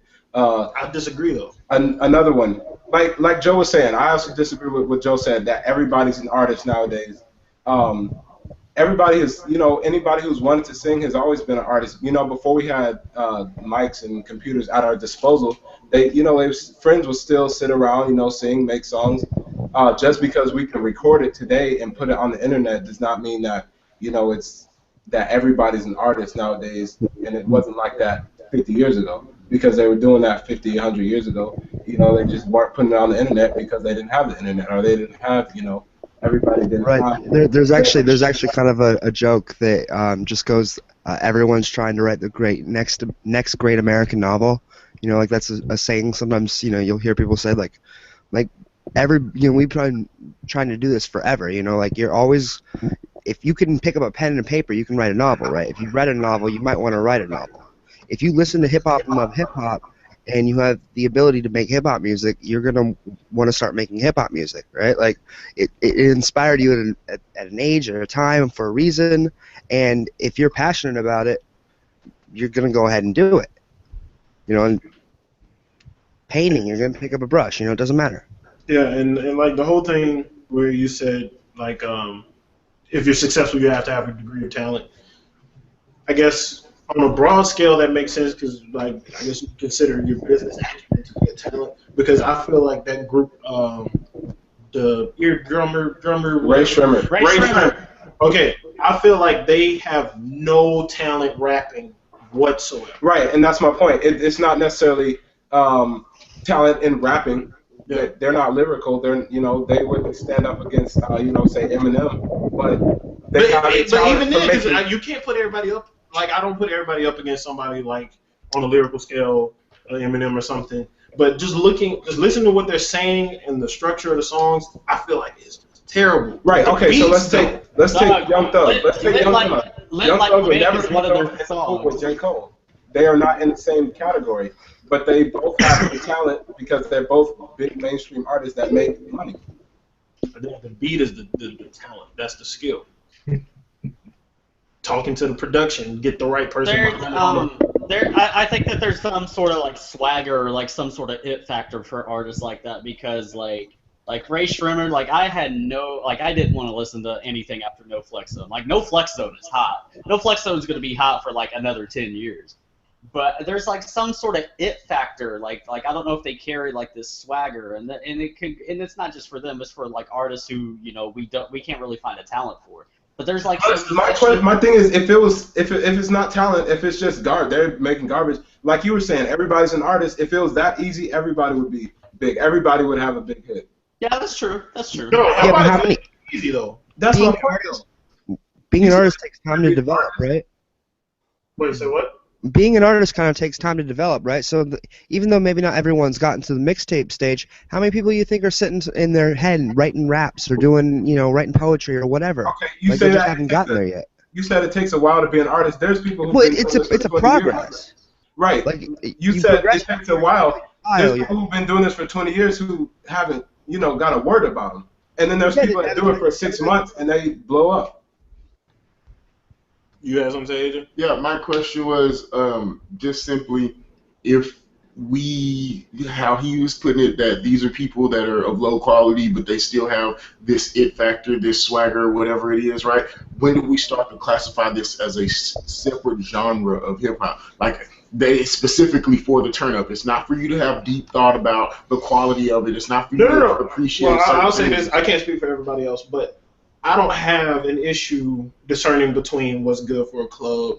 I think that's already its own subgenre is like party music. Like I classify anything like that, I classify it as party music. Right, and I feel like legitimately older party music is better than the party music now. Yeah, and that might just be an age thing. Like you disagree. You're disagreeing. This is how we do it. That's one of the biggest party records of the 90s. This is how we do it. Ain't better than No Flex Zone. That's exactly. No, man. See, then that's what. Well, this is me. If I'm thinking of, hey, I want to go out and, as we put it, the turn up, right?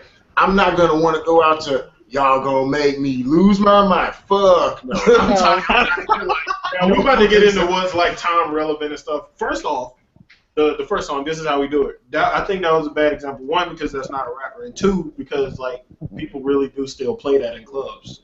Yeah, old ass. Yeah, no, people. I've been to current clubs that still play it. Like whether it's for like comedy or whatever the fuck, but they still play it. Like that's still. No, they play that at the white people clubs. It gets played. It gets played at every black club. It gets played at every black club in Atlanta every night of the week after midnight. Every time. Any club. I won't be there. It gets played when they play all the classic music. See, clap now. No. I'm just. This is just. They mix it in. Like 10 years. Okay, well, 10 years from now, am I gonna be in the club and hear No Flex Zone and people are like, oh, that's the classic? No. People aren't gonna be like, that's a classic. They're gonna be like, damn, I remember that I used to go out and this song was hot. Because let me put it to you this way. Okay. If we're not talking about them trying to leave a legacy, we're not talking about their relevance 10 years from now. We're talking about this song is what you want to hear when you go out because it puts this certain form of emotion into you that evening, right? This is where we are in this snapshot in time. I'm not going to feel the same way of This Is How We Do It and my example of DMX is Lose My Mind and all that shit. I don't feel the same way because I was a different age when that shit was out.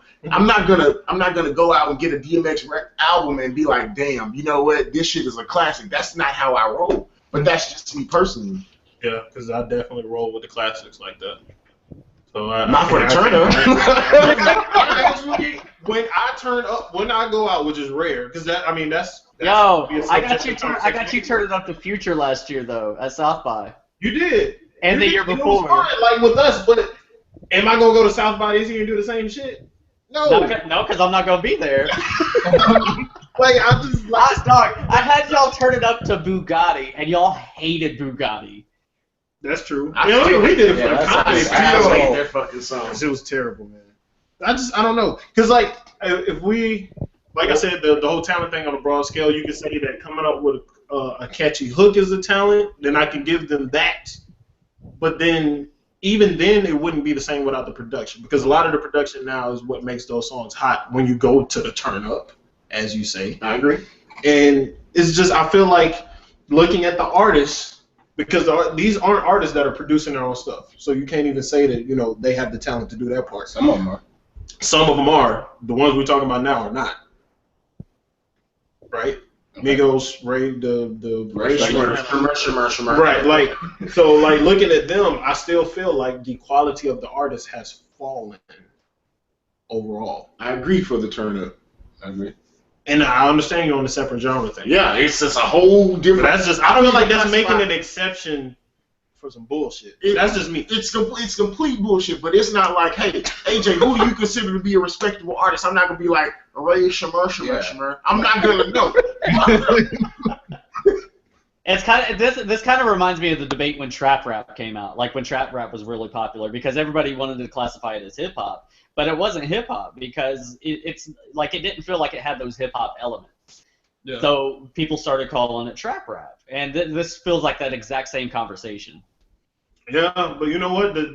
The trap rap conversation evolved. I don't think it'll be the same with this. I don't even know what to call this right now. The turn up. The turn up. Okay, we're in the turn up age. We're in the turn up. We're in the turn up age. But even if we think of trap rap, and like I can't remember who said it earlier, but we talked about how like rappers were like connecting with our emotions or like sharing their stories, and it felt real. Like that's when trap rap came out. Even if you didn't understand it, like a lot of that stuff, hopefully, I would want to believe was real for those artists. And so I think it's just different than like putting out a turn up song that has a great hook and the rest of it is fluff, like just to fill up 3.5 minutes of a song. There isn't much like feeling. There isn't much emotional appeal. There's not a whole lot of stories in what we hear on a regular basis, like in mainstream. And so I think that does make it different. I think that we can, at least for me, I can agree that like the quality of what's being put out now in terms of like what's being rapped and what's being said is a whole lot less than what we had in the 90s and even early 2000s.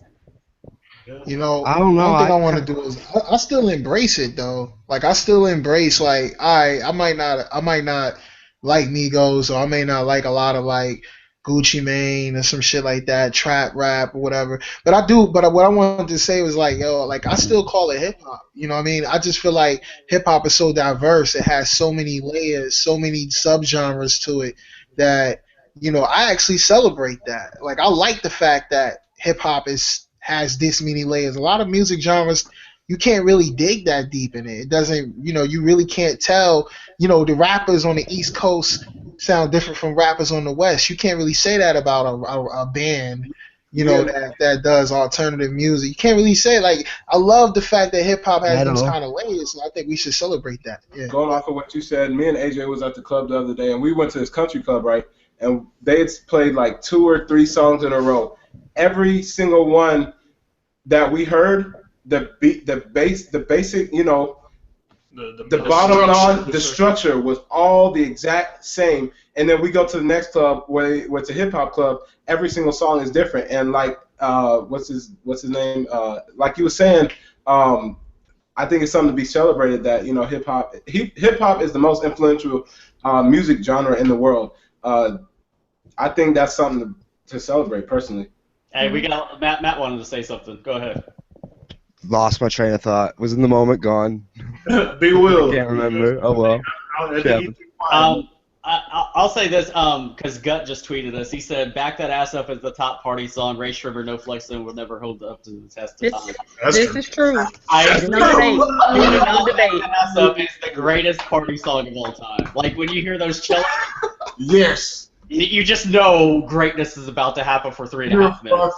For the 9/9 and the 2000s. Wow. Okay, I had something to bring up really quick. Charles mentioned production. So we have Lloyd Banks and we have Bobby Shmurda, right? Okay. Same beat, one established artist, one artist who's never been heard of. Mm-hmm. How does one do a mix of the songs? Are we not going to act like Bobby didn't get hype off of the dance and shit and not his rap? So you're saying the only thing... If that didn't happen, Bobby Shmurda don't happen. So you're saying the video came out before the song got big? Yes. the video made it bigger significantly. Okay, I'm not arguing with you. I'm just asking because I didn't hear this. I didn't see the video first. I heard the song first, and I was like, okay, this is hot. People didn't start bumping that on a large scale for him to start getting a deal until the Vine. Until the Vine. Until the dancing thing and the Shmurda dance. Like he didn't like that was his thing. That is what blew him up. What happened after that with him? What's hot from him after that? I agree. I'm just talking about that. I'm just talking about that one track though. I'm not talking about I'm just talking about that one track. You have an established artist and you have a non-established artist. One blows up off the record and the other one doesn't.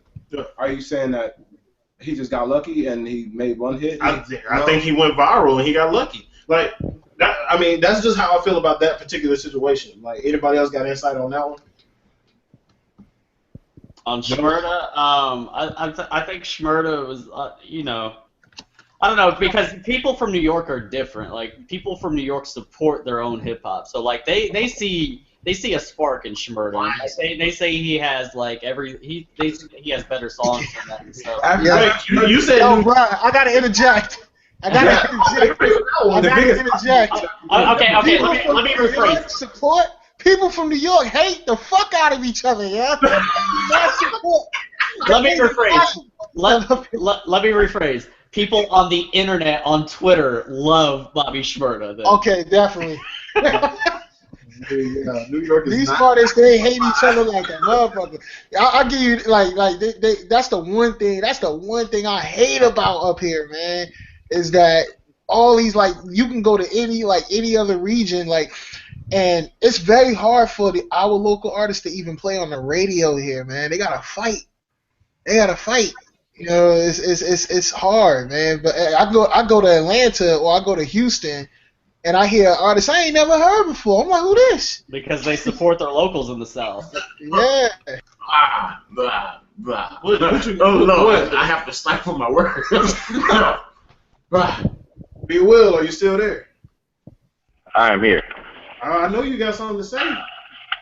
Man, y'all been having like a really good conversation. I ain't even want to mess it up. I'm up at work, moving tables and chairs. Like I'm listening like this is a movie, man. This is a really good conversation. Word. But I mean, it's basically a little bit of what everybody's been saying. It is better production. I mean, we started making beats in what 1980, 1979, something like that. We got better over the last 15 years. That's definitely part of the reason why music is better. It's easier. I remember I saw Just Blaze on the Breakfast Club one time, and he was saying how if you really wanted to make beats, you had to have somebody invest in you in the early 90s. You had to buy a workstation, a keyboard with a sequencer in it. That's 2 G's at that time. Now all you got to do is pirate Fruit Loops, and then, you're in there. That's all it takes to start making some beats. So you can have talent and not necessarily have the resources back then. So there were very few people making beats.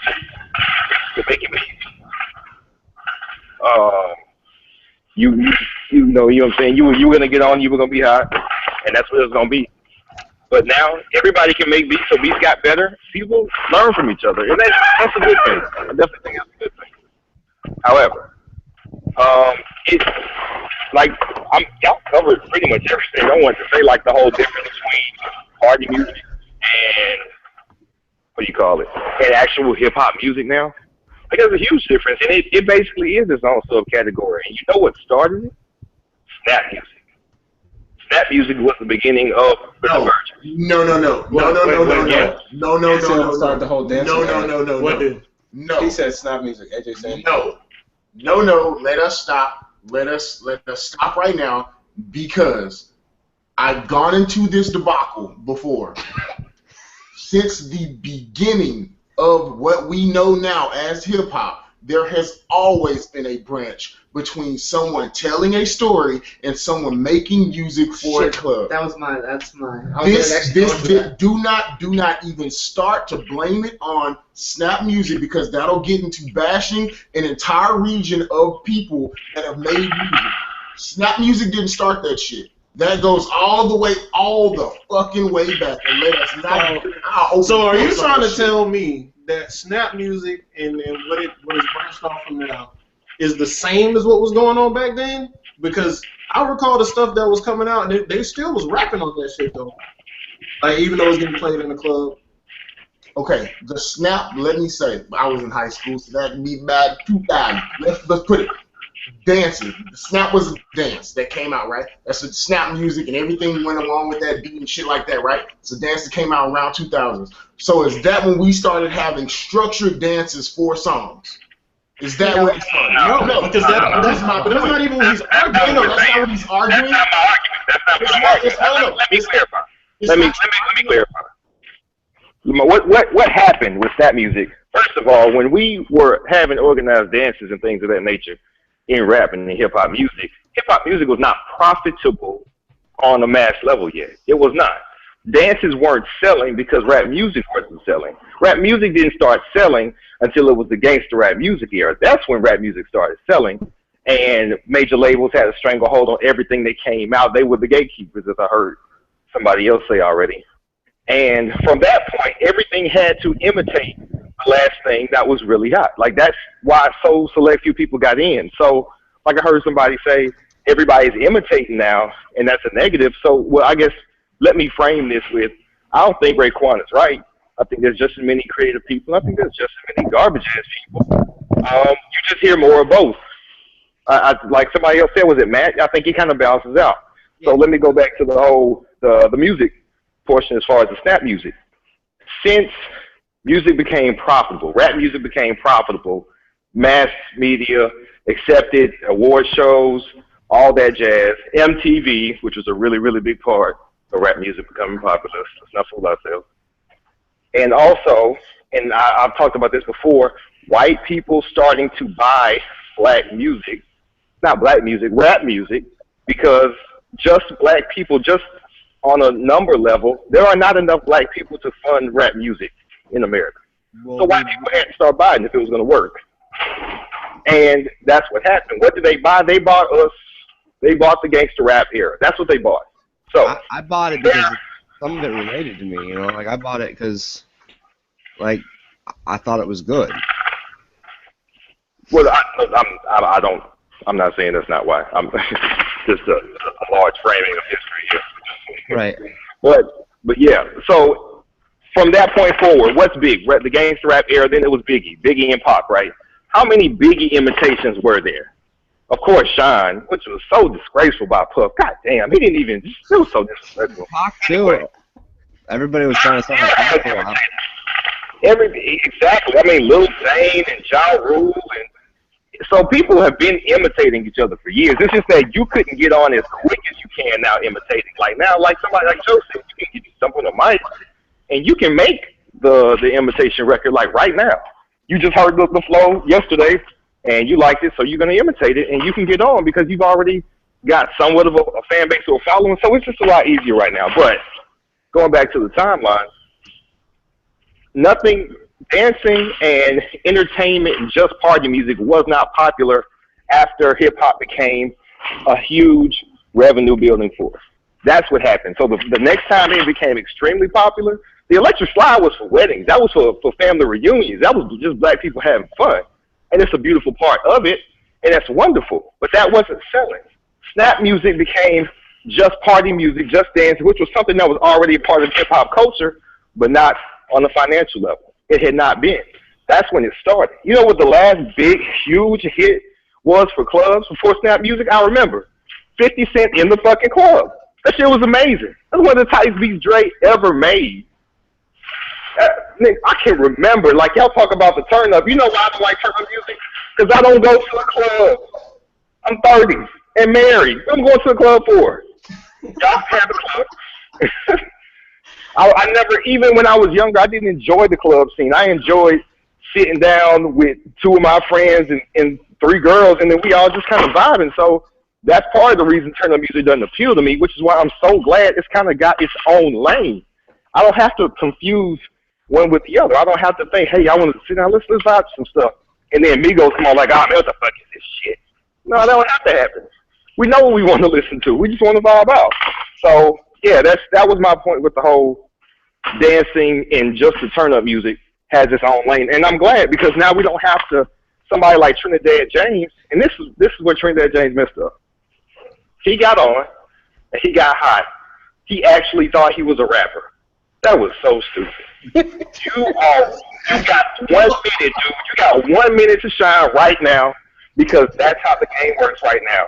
You ain't the greatest anything. Stack some bread up, do your little tap dancing, and get the fuck out. What did he do? Wow! The cannon! You just called him a jigaboo, man. Damn. Man, he started feeling himself. He really thought he was adding something to hip hop culture. Dude, this is not the time, man. You're gonna be broke in about 5 minutes. You need to just stack some bread right now.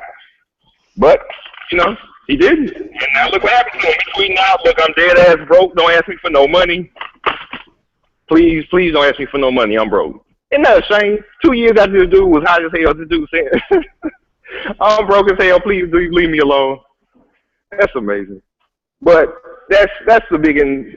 There's a lot of pieces to it. Y'all covered a lot of it, and I appreciate this conversation. But that's my take, at least on what I remember. There's so much of it, man. It's been a great conversation. So I got a question. So speaking on like the whole turn up thing and the party music and shit. So like, what do we consider ODB then? Because ODB kind of had that lane where he was kind of doing that party type music a little bit. Right. Man, ODB had the protective case of the Wu-Tang legacy, is what it was. Honestly.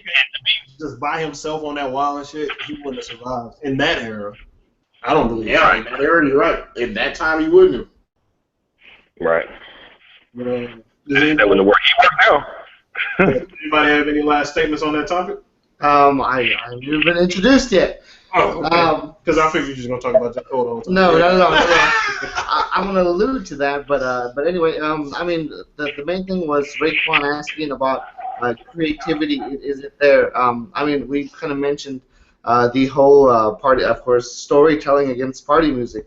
But I mean, if we talk about lyrics, I mean, what's big right now for that everybody's buying? Party music or just in general, in hip hop in general. What's selling? Mick Jenkins. Drake? No, he said what's selling. Well, what's memorable and what is selling right Dark now? Sky Paradise. So it did 147,000 in the first week. So Drake's almost platinum right now. Drake's gonna sell regardless. Same thing. You know these hoes be doing research. So I mean, with a lot of this is going to get some people mad. With a lot of these albums, we can say the flavor of the month. What albums have we constantly been listening to over the last couple years? That's recent and relevant. Oh, no, I've been listening Kendrick. to Good Kid, Mad City. We've been listening to a lot of Kendrick. A lot of people keep mentioning J. Cole, and it's been months since that album's been released. We get back into the whole storytelling. So storytelling. Smirk. He got that smirk like, yeah, I brought up J. Cole. Yeah, I'm talking about that J. Cole. Yeah. So you're saying like the party artists don't? No. We're ignoring that. We're ignoring that completely because creativity-wise, based on what Raekwon is saying, if we look at what he is, he's a storyteller. A lot of the popular artists that were creative back then, let's say Jay-Z, Reasonable Doubt days, Nas, Biggie, Pac, they're all storytellers. Once again, we can get back into the Wu-Tang storytellers. That's where creativity was really there. I mean, think of Life's a Bitch when AZ's first verse, the way he talked about the history of hip-hop, the way he came so creatively telling, the history of hip-hop. When was the last time we saw something that blew your mind like that, besides, Kendrick nowadays? And that's the thing is... Honestly, I see that. Well, that's because I listen to a lot of music that is not played publicly.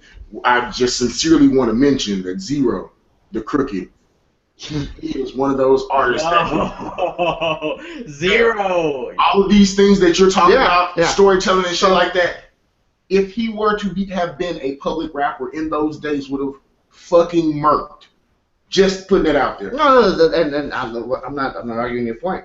But like I said, what has the creativity portion of it is, like I said, what sticks? Storytelling. Storytelling really sticks, especially right now because we got tired of people just constantly imitating stuff. I mean, we can see that. I would say the turnaround was when Puff put on the shiny suit. that kind of changed The D. that shifted hip hop in a whole different direction as opposed to what gangster rap really was. And it's going back to the lyrical route now because every history repeats itself. So in a few years, all this lyrical stuff. Right. You're absolutely right. All this lyrical stuff, it'll be boring, and we'll be tired, and then the party stuff will come right back, and that's just it really is a big circle where we go through a phase of creativity, we go to a phase of hey, let's turn up, and then we go back to creativity, and you see how we get tired of. You can say it gets played out after a while. Lyricism, for some people, it's preachy. It's preachy, or they get tired of it. With turn up music. It sounds the same to me. Every beat sounds the exact fucking same. But you can say that with lyrical music. So realistically, are they more creative back then? I would say so because the game seemed harder then, whereas now it just seems soft. And we kind of talked about this with like the NBA being softer than what it was. So creativity-wise, like I said, beats nowadays, yeah, they're a lot more creative. Not that I'm shitting on 90s music because I personally like a lot of those beats back then, but also at the same time the lyricism isn't the same as what it was. But now you're starting to see it kind of come back with once again Kendrick, J. Cole, and other artists that are storytellers. So. But you know what? It's crazy when we talk about people coming back as lyricists and stuff. We go to the same two people. The J. Cole and Kendrick, and you said other people that are storytellers. Other people that are storytellers aren't selling like J. Cole and Kendrick. No, because they're combining both. The key to them is that they know how to balance it. Drake doesn't sell. Drake is not lyricist like what they're talking about. Like he's a storyteller though. He is a storyteller. He is definitely that. It's a sad fucking story. But he is definitely a storyteller. So you're right about that. But the point I was making is like that's three people. You know what I'm saying? Like, that's not a bunch of people that's, like, coming back. I think their key to it is that maybe they find that balance between what sounds like a turn-up record. Well, I don't think it's fair to not say, just say Kendrick, because TDE's full of stuff. Oh, yeah, Top Dog is you're absolutely right. You're absolutely right. But TDE collectively is a fucking anomaly to me as far as all of them with their different styles and being successful in their record selling. So... Okay. Yeah, I think those three also can capture the interest of like a wide range of people. Like I think about when Kanye first came out, people thought he was awful, and like I think a few years ago we would be talking about Kanye in this exact same category. People weren't trying to hear him until something happened, until he had a story, or whatever. Like there was something about him being able to create music that everybody could say, okay, I like that song, let me give him more of a listen.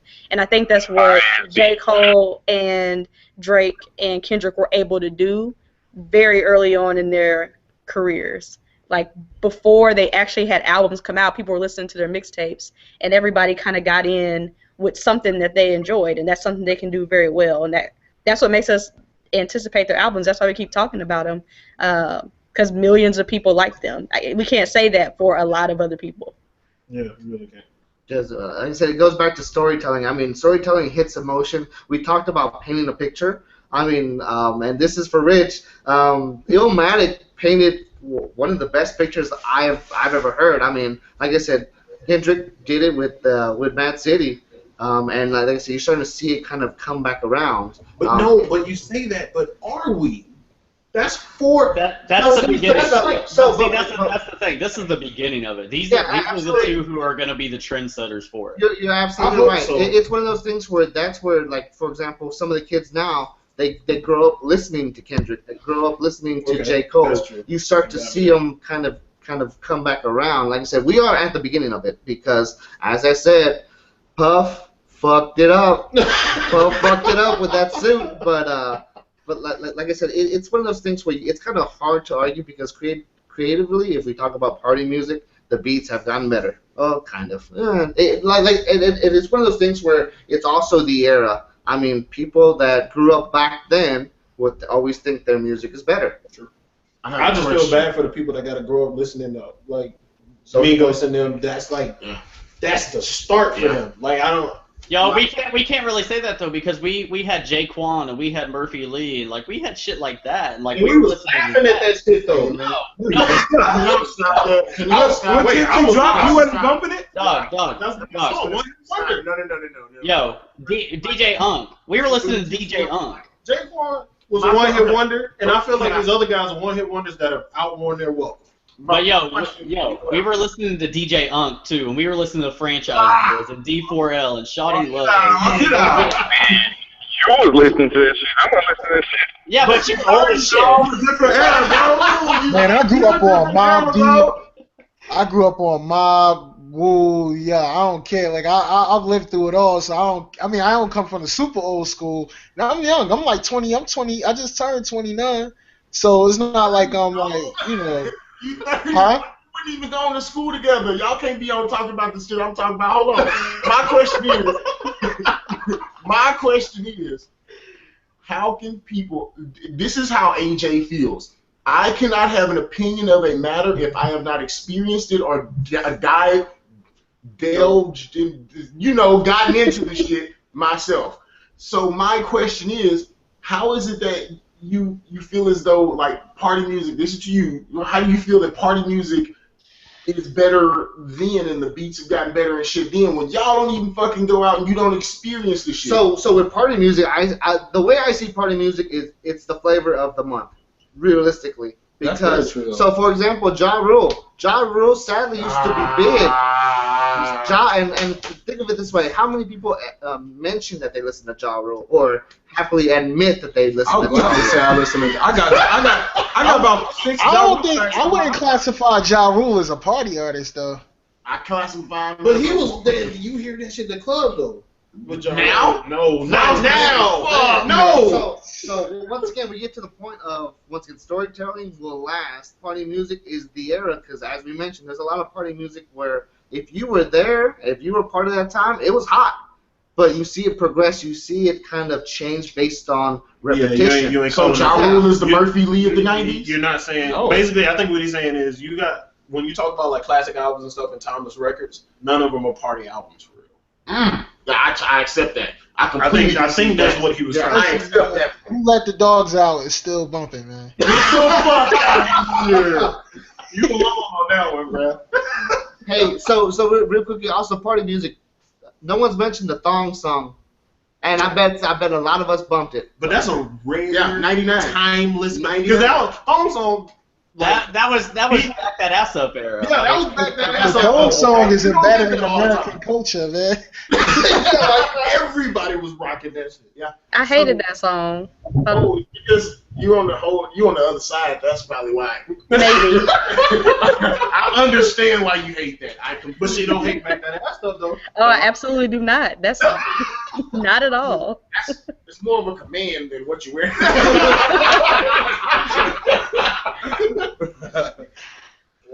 So that's my point. I actually sat kind of thinking about this, thinking of how to kind of come at it. But like I said, party music is one of those things that come and go. I mean, we mentioned DJ Unk, we mentioned people that were big at the time, but we quickly forgot about them because it was the flavor of the month.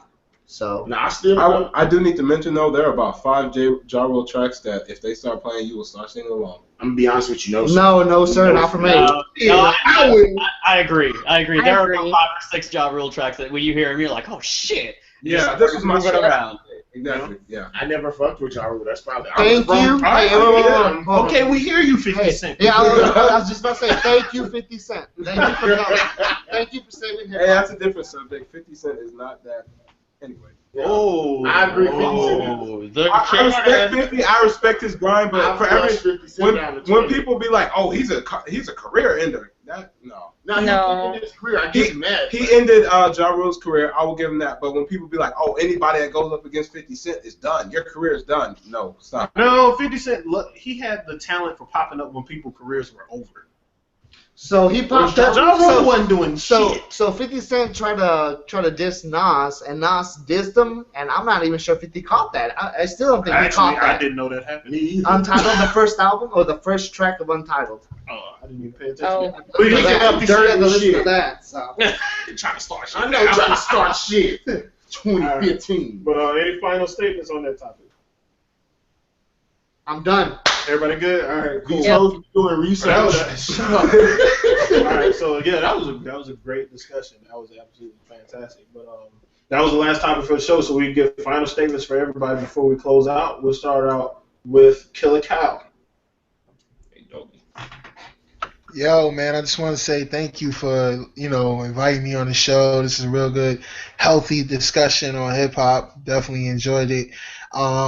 I'm not sure if you guys ever saw a show called Rhythm Roulette that's on YouTube, but I really love that shit. I heard you guys talking a little bit about production and stuff like that, but Rhythm Roulette is like a producer show where they just, randomly put together records, and it's a lot of really popping producers, Illmind and amongst others, doing this. So I would just say, yo, any listeners or you guys yourselves can definitely go check that out, man. I thought it was a really good YouTube series. Oh my God, there's a white woman shmoney dancing on my TV right now.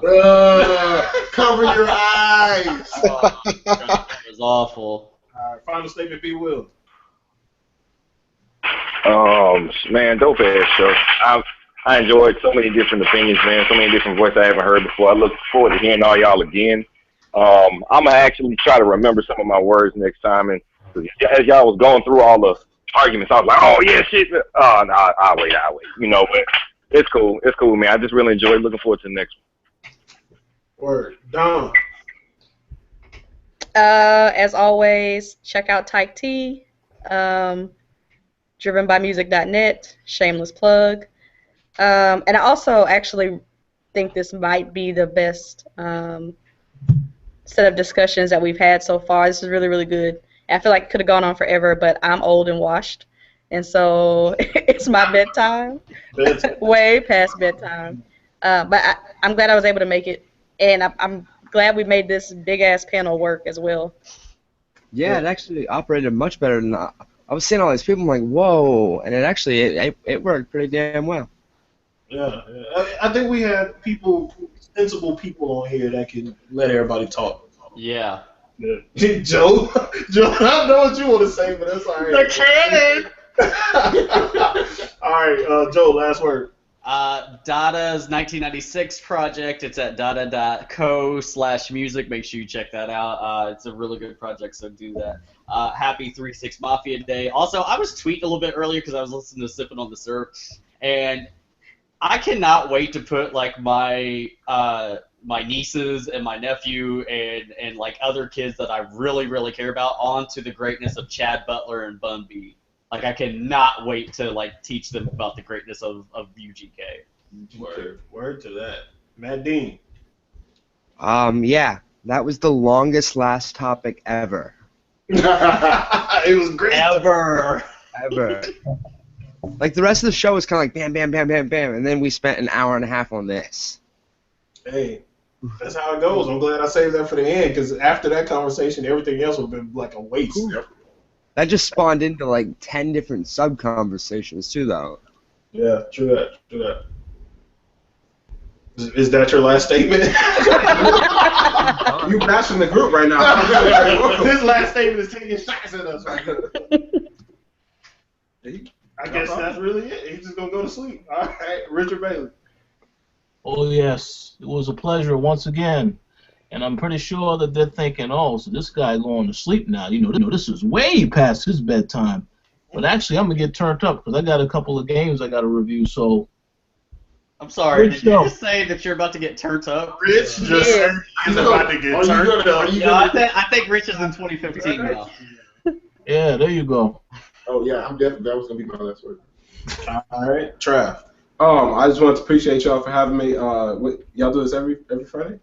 Every other Friday is live. The other time we do it on Tuesday. Okay, well, I'll be here next time. Hopefully, if Charles will have me.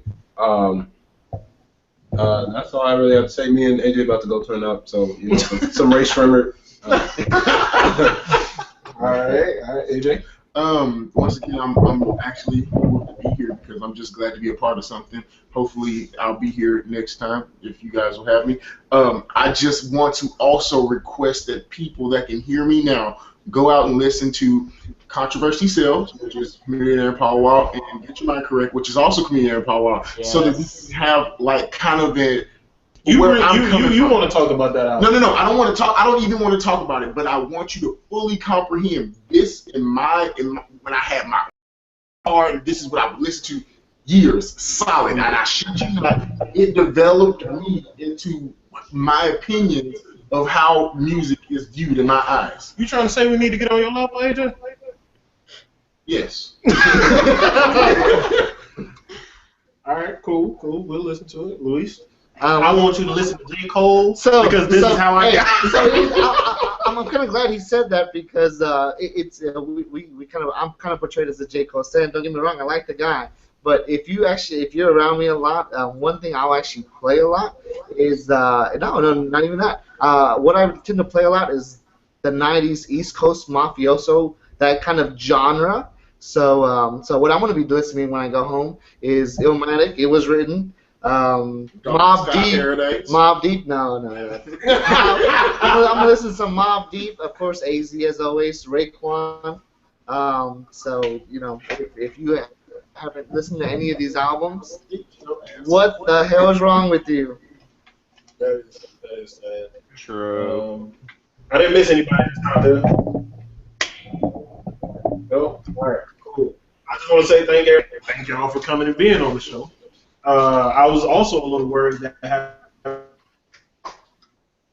having such a last minute, but I thought it was going to be a little overwhelming, but it actually turned out pretty good, especially with that last conversation. That was great. Thank you. Being on camera. I'm glad you love being on camera. Tune in, share with your friends. These kind of topics involved in these conversations, but nicer turntable on the website. Go look at the Co-op podcast, the Baby and the Beard podcast, which is a comic one that comes on the weekends, and the Throwdown, of course. And I think we're gonna start doing the Versus podcast more. We might have Richard Bailey take on some young cats about some albums. Yeah, let them go one-on-one with them. But thank y'all for tuning in. It's been a great show. See y'all next week. I think Matthew actually got mad. You said he got mad. He did not